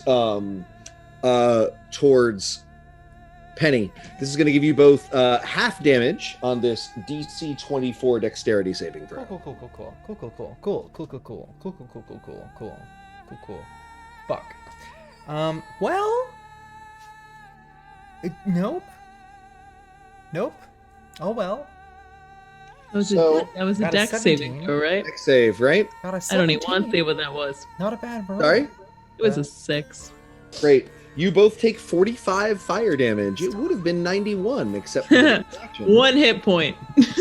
Oh, nice. And she roars and says, "Thieves! My least favorite thing!" And you see her beginning to regenerate her flames. She's about to thunder at Penny and well, Penny doesn't have any of her items, right? But Euclid does. Yeah. So she's going to thunder at Euclid despite the distraction. Great. Unless somebody stops her. I'm gonna. Can't I? I don't know. Stop. So make a performance check with disadvantage. She's got a target now. But I do have her rod. Yeah. So roll it straight. It's going to be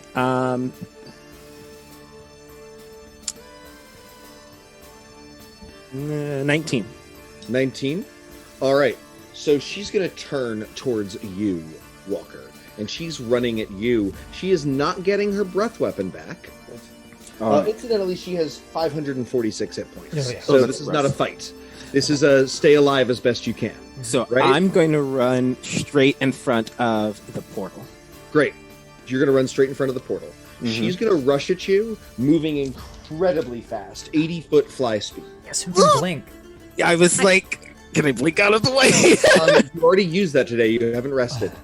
Crap. I thought I could. Because I No. was thinking I could throw you the portal key. No, you have the portal key. I don't have it. You have it have it. yourself. No, No, it was you given have to you for the plan. I have could chuck it to you, but then how are you going to get out of the way? Walker, you're being bitten and clawed twice because she has plus 17 to hit. So the lowest roll was a 31. Gross. Is 60. So this is 34 plus 35. 79 damage. 34 plus 35. Yes. Well, I can have one of those. So But that then, would be the one that's at 35. That would be down to 17. So you actually end up taking 51 damage. well, I'm out. Great. She shakes him and throws Walker's unconscious body against the wall before turning and saying, "Which thief next?" And you see that her fire is building up again inside her. I've got to do something. So I still have the portal key. I didn't You actually do. throw it. Correct. I have the portal key. I have to do something. And I say, look over here. What could I do? What could I literally do? Make a performance check with it. Are you holding the key? I'm holding the key. No performance check required, she says. "How did you get that? That is mine!" And she begins to thunder towards Ellie Jobble. Great. I open the portal. Great. And The portal is open. Make an athletics check to run through quickly. 16. Great. You leap through the portal. She is quickly behind you. She scrabbles through, her tail whipping the ground. Ellie Jobble, you fall through and you find yourself in a stinking, festering horror place filled with pits. And you hear the screaming of the damned on the other side. Now, Ellie Jobble, you have a very difficult decision ahead of you. The easiest thing to do is try to get along the side, wait for the dragon to come through, throw the portal key back through so they can close it, and try to hide. Getting around the dragon will require you to put up with some of the attacks. Or you can, you can either try to get back in and close the portal yourself, or to throw the portal key through once the dragon comes through, which is incidentally now she comes through and she says, I know this place. I summon my demon servants from here. You are lost and alone in one of the most dangerous places in the multiverse. Show yourself, gnome. What I do to you will be less terrible than what these demons will. She's not completely through the portal, is she? She has come completely through the portal. She has. She is searching for you. My two choices are to chuck the key back through the door and be stuck here with her. Or to attempt to run past her, get back through the door and close it and be on the other side. Correct. Is one athletics and one another thing? One is weathering a round of attacks or flame from her, and the other is making a strength-based attack roll. Let's do the latter. Great. So you hold the key in your hand, realizing you're trapping yourself in the abyss.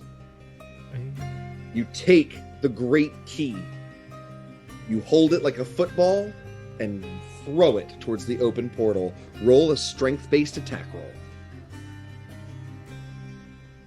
What modifier am I using? Just straight. So your strength and your plus 8. Plus 8. 10.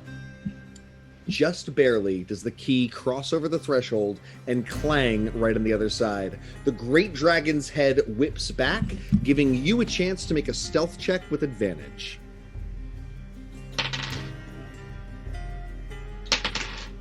13. 13 total? Mm-hmm. He's probably going to find you. Do you have a wait, stealth. Yes, 13 total, sorry. 13 total. Actually, no, 23 total, which still isn't 26, because you've got Pass Without Trace still going on yet. Ah! Right? Great. So her head whips over and she says, no! And she begins to claw her way back towards the portal to grab the key. Anybody on the other side? I'm down. I am on the other side with one remaining hit point. Do you want to grab the key? Oh, yeah. And Word of Radiance as I'm grabbing the key. What is Word of Radiance? I actually don't know that one. Just shouting at her. Utter divine word erupts from you. Just 2d6 damage. I'm just being a brat. Sure. What kind of save is it? It's going to be a con save. He gets a 27. Hey, John? Nothing, then. What's up? Banishment. Where does it send them? Would it send her back to here? To their home plane. Which would be Tiamat's plane for a minute. No, it would be she's native to Telemus. Yeah, that's the reason why I didn't ask about Banish earlier. So if also she's got legendary resistance and a plus 13 charisma save. Oh, fuck me. Alright. Jesus, John. Go ahead, give the BBG when we're level 7. Advantage and saves against spells. It's an ancient red dragon. She's CR 24. You created her, John. Like it wasn't like that was existent before you got there. It was easy before you got here. Cool. I mean, could banish Elijabel. But then she would go back there in a minute, wouldn't she? No, if you banish something that's not on their native plane of existence and they're still there for a minute, they stay on their native plane of existence. Thanks for the loophole. Thank you. That was damn fine Cup of Streaming's loophole. I didn't think about it. I banish Elijabel. I cast Great. banishment. Great. So you poke through the portal. You find yourself like half in. The horrible smells. You see vulture demons, Vrox, flying in the air ahead. They're looking down at what's going on here, eager to pick up the scraps of whatever happens here. You call forth your magic, and you blast Elijabel. Elijabel, a blast of magic is coming at you. You don't know what Euclid's doing, but do you trust it? I trust it. Great. Elijabel disappears. Meanwhile, Penny, you're picking up the key, right? Yes, all right. You are applying it to the edge of the portal, doing your best. Runes start glowing in reaction to it. It's going a little slower than you'd like. Okay. You can make a religion or arcana check to speed it up. Okay. 22. 22? Great. So, you are, you manage to close the portal and it shimmers shut. And there's silence in the chamber. There's no sign of Elijabble. Walker's unconscious. Penny is nearly burnt to a crisp. Only Euclid's in really good shape. Oh, am I? I'm Are you? Oh, you No. got bitten and clawed. I forgot. You got bitten and I'm at clawed. 7 HP. That was almost deadly Yeah. as well. That was almost TPK. Which is what should happen if you actually fight an ancient red dragon. But there's this deep silence in the cavern. Great. This is the only Penny key. will be casting Prayer of Healing. Okay. Prayer. It takes like a minute to cast, but that's fine. There's no the violence. There's no sign of it. You're just alone. No, I figured it's essentially a void right now, and it does take a really long time.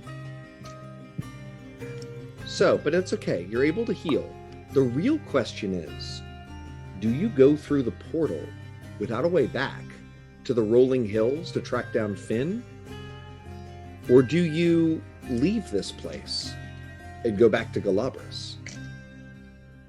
I feel like this is an audience decision, but you guys should talk about it. All right. Elijabble, we'll come back to you before the end of the session. But you were course. gone. Let's see. Sorry, someone else needs to start while I'm talking. Oh, goodness. I need to look up. I wasn't expecting Elijabble to go to the gnome homeland and go look up the forest gnome name again. Oh, goodness. Do you know what happened to Ellie? Is she... I was, thrown by that beast. before. Oh, She totally jumped in. Is she okay? I don't know. Well, I'm good just saying thing. it was like she didn't get thrown. She definitely did that herself, and I thought it was a good idea, but I don't know. I don't know what Skim did. A Oh, brave soul. sorry. I remember her for always. I'm pretty sure she's fine.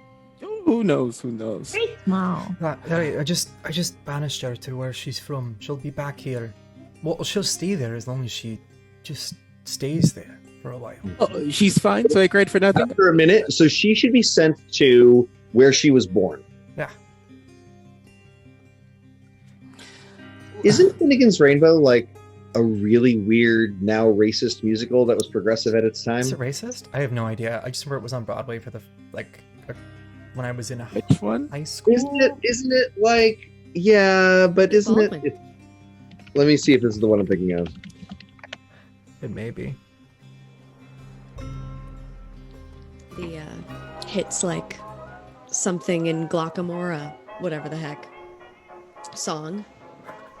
What else? There's a bigoted and racist character. Maybe that's what I'm thinking of.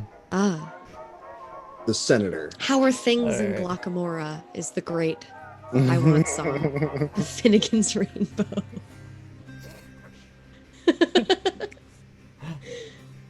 Alright.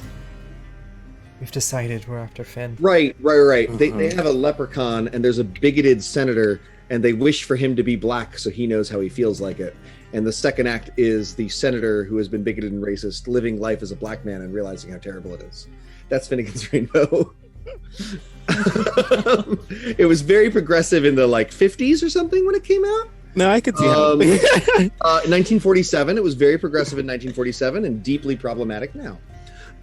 So The Rachel Dollar of is all. I love it. right.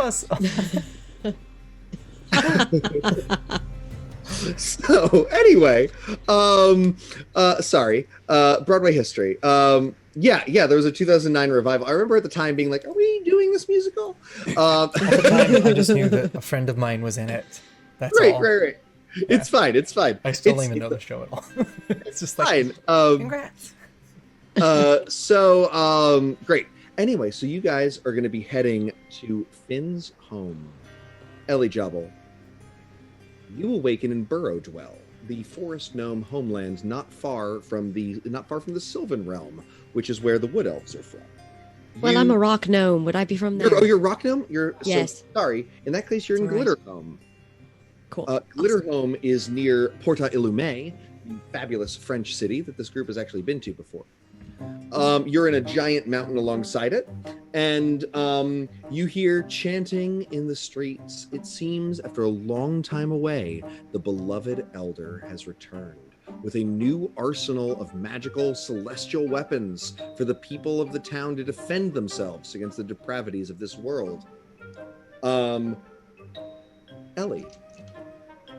your old master had that you found. Why don't you tell everybody a little bit about what this gentleman was up to? Well, for a decade, I was his mentor, a mentee rather. I was his assistant, and we traveled to Mount Celestia and Bytopia and to all these incredible heavenly planes, and it was my chief work to figure out the synthesis required to harness the celestial energy and therefore power these beautiful, incredible machinations.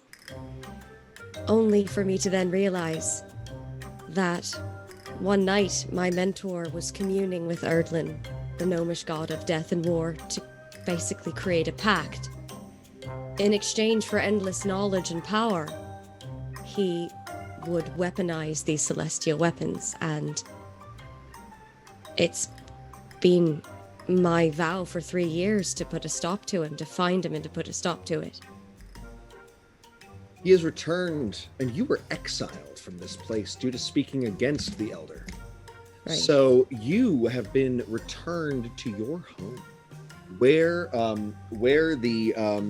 if you are seen, the punishment is death. Oops. Sorry about that. It's better than the plane of infinite portals. It was rather stinky in there. And certainly better than being trapped on the plane of infinite portals with an ancient red dragon. Right. So you hear talk, and what they're saying is, one of the gnomes says, the dead have been arising. There's no better time than now for us to have these magical items, especially considering that it seems so many more undead than normal, even in our holy hallowed places. The elder has returned in our time of need. There's a parade going on outside. And as you look up through the great stained glass windows, you see for a moment a second moon, but then you blink and it's gone.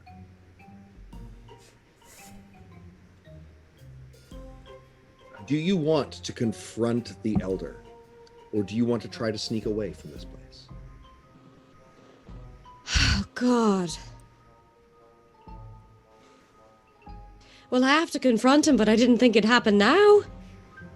So Ellie Jobble steps out, and you see that he's being borne on a palanquin, right? And the palanquin has a bunch of these heavenly weapons around him, and he's waving. He looks a little older, a little more wan. To your mind, a little more corrupted. But to everyone else, he's just an old gnome with a big bushy mustache and a look of beneficence on his face, right?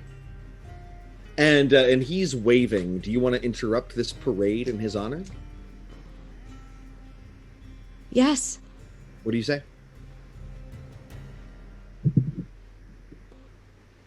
I say, I just show myself, and I hope that he sees me. He ought to see me. His eyes flicker over to you, and he and he gives a nasty little nod, a look that nobody else, but it's sort of like, "I'll deal with you later," sort of nod, but continues indulging in the adulation of the rest of the gnomes. "Champion of Garl Glitter Gold!" somebody yells out. I can't say anything. I can't show my face here. They'll kill me. I'm not prepared to do this. But I'm not going to run away. Can I hide? Yes. It's easy enough. You don't need to make a check. The town is watching this parade. It's easy enough for you to slink into the little woodland, the little rock corridors, find a abandoned house, and just fall down and cry. Meanwhile, the other three are here, ready to pass into the portal to the rolling hills to try to find Finnegan and uncorrupt him, perhaps? Or at least confront him about what's happening. Your prayer of healing healed how much? It should have been 2d8 plus spellcasting, so let's go see. Sorry, just a lot of stuff happened. Oh, no, you're fine. Alrighty, it's 30 for everyone. 30. Nice. Oh yeah, no, that's you guys had to sit down for a while for Yeah, that. it's like a 1 minute casting time, something like that. It's a Dang. big one. Right. The place remains silent. Oh. The portal opens. It's there. Is there anything you want to say or do before going through? Ellie Jobel is at home? Yes. She would be sent to where she was born. Oh, well, I guess there's not a better place, huh? To just wake up. I'd like to wake up at home. Instead, we're going to go through another portal. So who's jumping in first? Oh. I guess I'll go first. Great. Doesn't seem too bad. You step through, and the wind, the chilling wind of this mountainside hits you. It's a totally different feeling than being in the warmth under rock of the Babaroth's hoard. And you look down at the very peaceful, calm city of the cities of the rolling hills. Just the most bucolic, sweet little place you've ever seen. You see halfling children running in circles, chasing, like one of them that's dressed like a donkey. Clearly some sort of folk tale. There's a maypole that people are dancing around. And Finn is here for some sort of nefarious purpose. Hopefully you can prevent him and talk some sense into him. The others step through. Mm-hmm. And you begin to make your way down the mountainside to confront Finn. And I believe that's where we'll end today. That's a fine place to end today. I want to thank. I want to thank Catherine as our guest star for 2 episodes. Thank you. Claps. She'll be returning as a full-time cast member on the 3rd of March. Maybe? Yes, sometime around then. Great, sometime around the 3rd of March, and we'll find out what happens to Ellie Jobel then. But we'll be picking up. Finn will return next week. Looking forward to finishing up season 4 and going soon into season 5. Hi guys, it's me, Carter, or Finnegan, or editor, whatever you want to call me. First off, I want to thank you on behalf of the whole DDnD team. It means a lot to us that you're watching our content on YouTube. It's super cool. So please be sure to like and subscribe and ring the bell and all the other YouTube stuff that you're supposed to do.